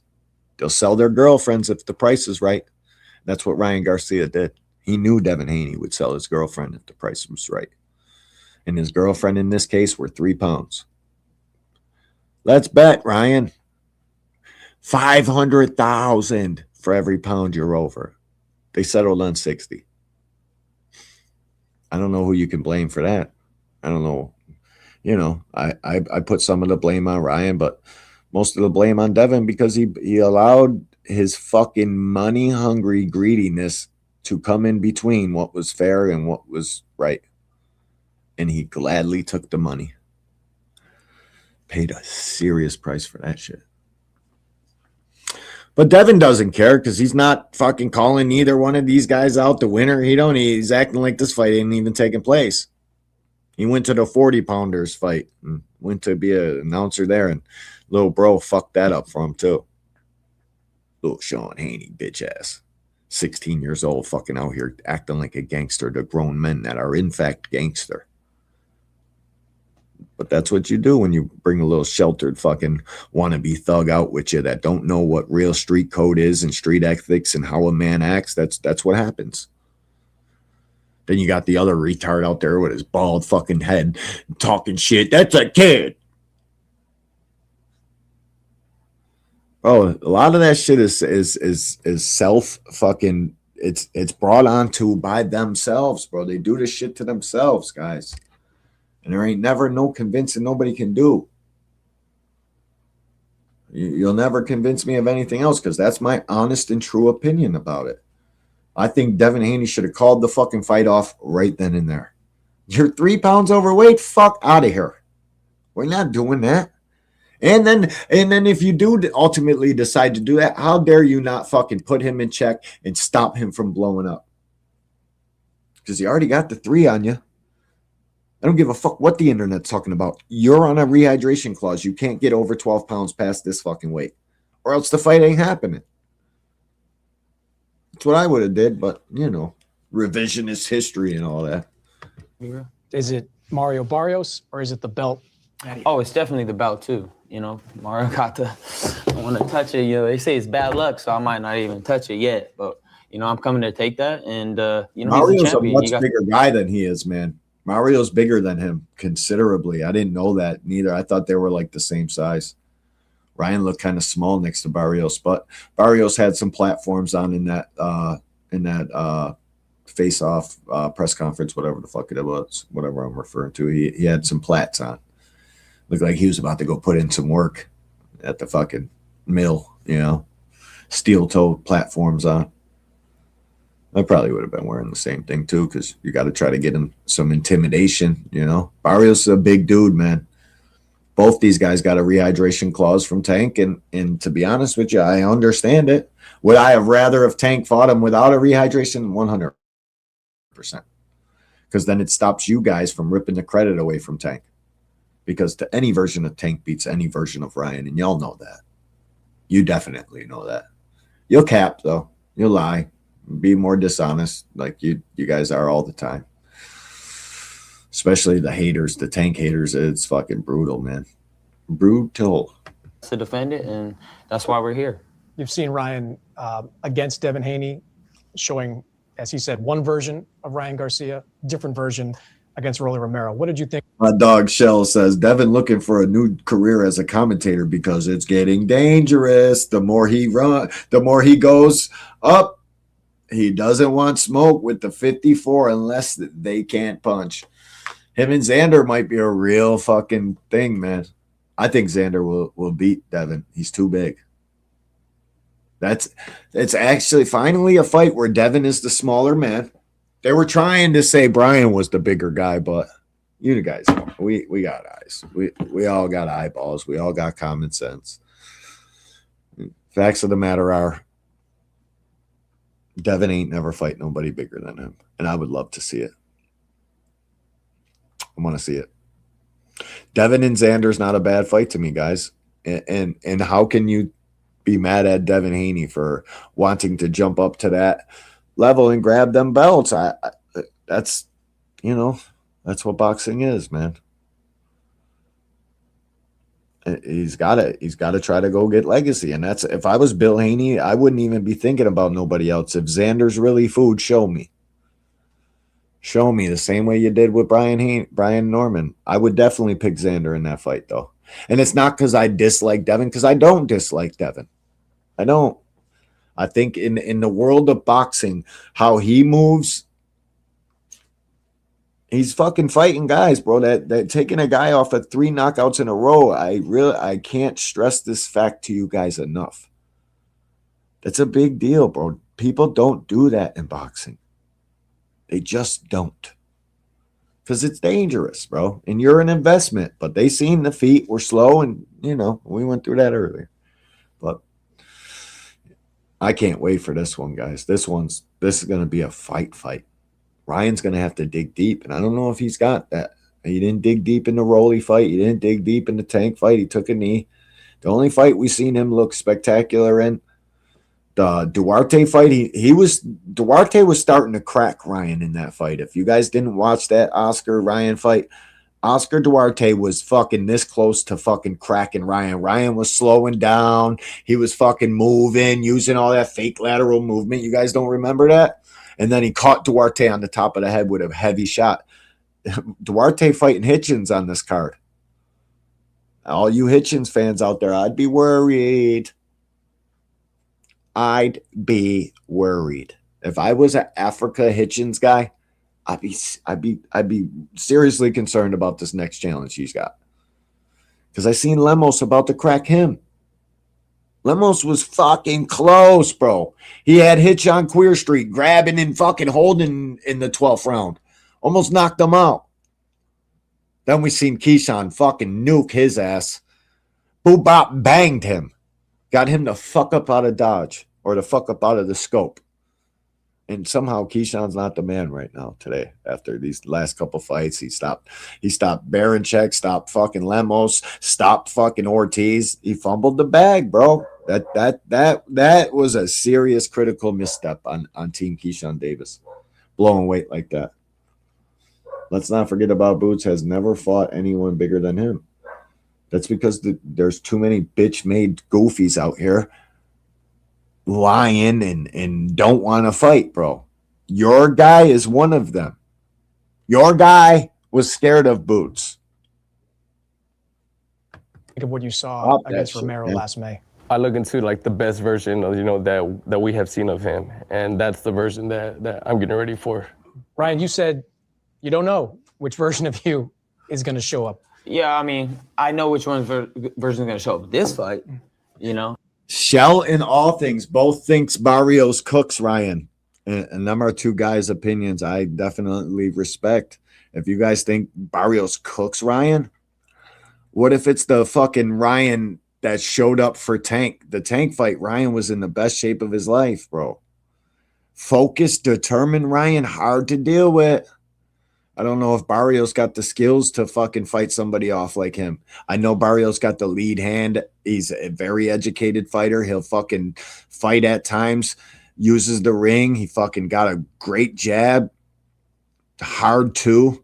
It's a good fight. This is a great fight, guys. It's not a good fight. It's a great fight. Style-wise, I think about the guys, how they actually fight. This is going to be a fight. I think Barrios has a little bit more dog than Ryan, though. But he's just got this fucking Manila way to just stay in the same fucking gear all fight. Barrios ain't never stepped on the gas. I've never seen him fucking really take big chances. He's a technically good, sound boxer, bro. And you know the Devin Haney guys and everybody doesn't want to give Barrios credit for shit. And I understand, but I don't believe it. I don't believe you guys. Barrios needs to fucking sit down on a couple more punches and take some more chances. This is a good fight, and I'm not picking Ryan, but I think Ryan got a chance, and I think Barrios got a chance. This is a true 50-50 fight, guys. I'm about to start digging in the crates probably after I'm done with this live stream today. I'm going to start watching their fights. I'll have a more educated, better opinion on both guys when the time comes to make the picks. You guys know how I do. I'm gonna bust some content. The content's about to start getting released from this fight. I got a bunch of shorts already made for it, but we're gonna get to the bottom of this one. I'm gonna do some study. I can't get no more big fights wrong. I gotta stop picking with feelings and shit. I gotta go by the X's and O's. I've gotten 2 wrong in the past 5 months, 6 months. I got 2 wrong, and that's unacceptable for me. I can't be. I gotta have fucking. You're gonna get them wrong. There's no way that you don't get picks wrong. I don't give a fuck what their name is, what kind of content they got. I don't give a fuck. They get ones wrong, especially when you're picking every fight every week. You're gonna get some wrong. You're gonna get some right. You know, just try to be close. You know. I might even do some members only shit and give my picks through there. I just haven't made up my mind yet. I'm over here lollygagging and fucking off. I need to sit down and get a plan together for this channel and fucking take it in that direction. But we're doing good, so I ain't complaining. I ain't mad. Shout out to y'all and all your support. I fucking appreciate you guys. At the end of the day, you know, that Rolly camp was just a hard one to get by, you know. I was doing a lot of stupid shit, not treating my body like a temple. Before that, I mean, obviously I had a year layoff, but it's okay. It's behind us. I'm ready to get. I position my body to be in top form. I feel in top form, top shape, and that's what he's gonna get. You know. Okay, at the time of this interview, he says he feels like he's in top form, top shape. Is it bad timing for him to be going into camp in top form and top shape? How long is one Ryan Garcia gonna be able to keep top form and top shape? The kid probably got Adderall. He probably got ADD, all sorts of shit. I wonder if he probably popping Adderall, getting back into shape and shit. But you can get Adderall approved through doctors and shit. I don't know. Something's got him in shape and ready to go. This is the very first week of their fight announcement. Ryan's already in top form, top shape. I don't know how long this kid can keep that for, though. That's just something to keep an eye on. Could be overtraining too, but I doubt that in the living room with Henry. I wonder if he's getting top sparring and shit. It's Ryan Garcia. I'm sure he is, but I'm just wondering if he's actually doing it. I would love to know. I would love to get some more programming about this fight. I hate the way these guys do their fight. Promotion. I want to see the fucking all access and shit. That was my favorite shit, bro. 24/7. Then it turned into all access. Now it's gloves off. That's the kind of fight programming I want to see, man. I'm sure you guys hear me say that shit all the time, but that's what I want to see. Best version of me. Mario, what do you see as some of your advantages coming into this fight? I think the advantages I have coming to this fight is just overall just like everything. You know, my experience, you know, who I've been in the ring with, who I faced. I think, you know, the boxing IQ, I think I had that on my side. You know, heart. I think, yeah. He does have experience, more experience at a higher level than you probably do over a number of years. Do you think that's, you're shaking your head, maybe you don't think that's true? I mean, it's debatable. You know, everybody has, you know, a time to. Arena, what's up with you, girls? Salute. Arena's in the building.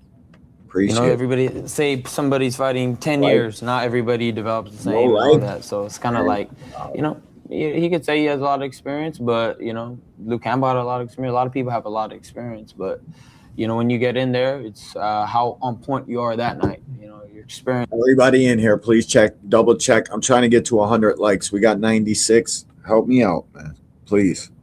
Thank you. Could, you know, say you're not on your some of that experience fades away, you know, if you're not on it. So we'll see what he brings that night. But, you know, I feel like I have a lot of experience as well. And when I'm in top condition, then I feel like it all shows. So we will see February 21st. When you watch Mario's fights, what do you see? Like I said, I see an overall consistent, really good fighter. You know what I mean? There's nothing that like super pops out to me, but I know that when he steps in the ring, you're gonna get that version of him every time. He's been pretty consistent. He's pretty sharp with some counters. But there's a lot of things I see that I could take advantage of, but we'll see come that fight night. I was asking him about kind of the resume that he has, and if you're on that level, do you believe he's on the level of the guys that you've fought? Well, for sure. I mean, he's without a doubt. You know, he's definitely a worthy opponent, a good representation of the world champion, and that's what makes it exciting. It's fun about it. We don't want no, patty cakes here, brother. We want somebody that could fight. So yeah, no, man, it's truly an honor to fight a good champion and have this opportunity. All right, Ryan's going to come in looking to fight. So like you said there, is that the kind of fight you're expecting, a physical one? No, yeah, definitely. I mean, that's the type of fights, I'm usually, they give me pumped. That's one of the reasons why, we did, choose Ryan, for this next fight. Because we know, he wants to strap. And, I know a Ryan that's on his, he's going to come with it. And it's going to be a great night. And I'm gonna spice it. The only thing I'm worried about him for is Joe don't stop fights. So if he's getting cut, he ain't gonna stop the fight. I'm just telling you, he ain't gonna stop that fight. I know you don't want it, but he ain't coming to save you. I tell you that. Joe is one of those guys. So all right, guys, I gotta end this stream. I got something that just popped up. Thank you, everybody who came out here, all 97 of you guys that hit the like button. I fucking appreciate you. Shout out to Jab Queen in the super chat, Quee in the super chat, and shout out to all the Cash Appers, Kurt Hurd, my boy John, everybody that played a part in pushing this podcast forward today. King Judah, clicking the link again. Jab Queen, Too Rich, everybody who clicked and talked their shit and came in here, whether we got the same favorite fighters or not. I appreciate you guys. We'll check you out on the next one. Peace. Go Seahawks.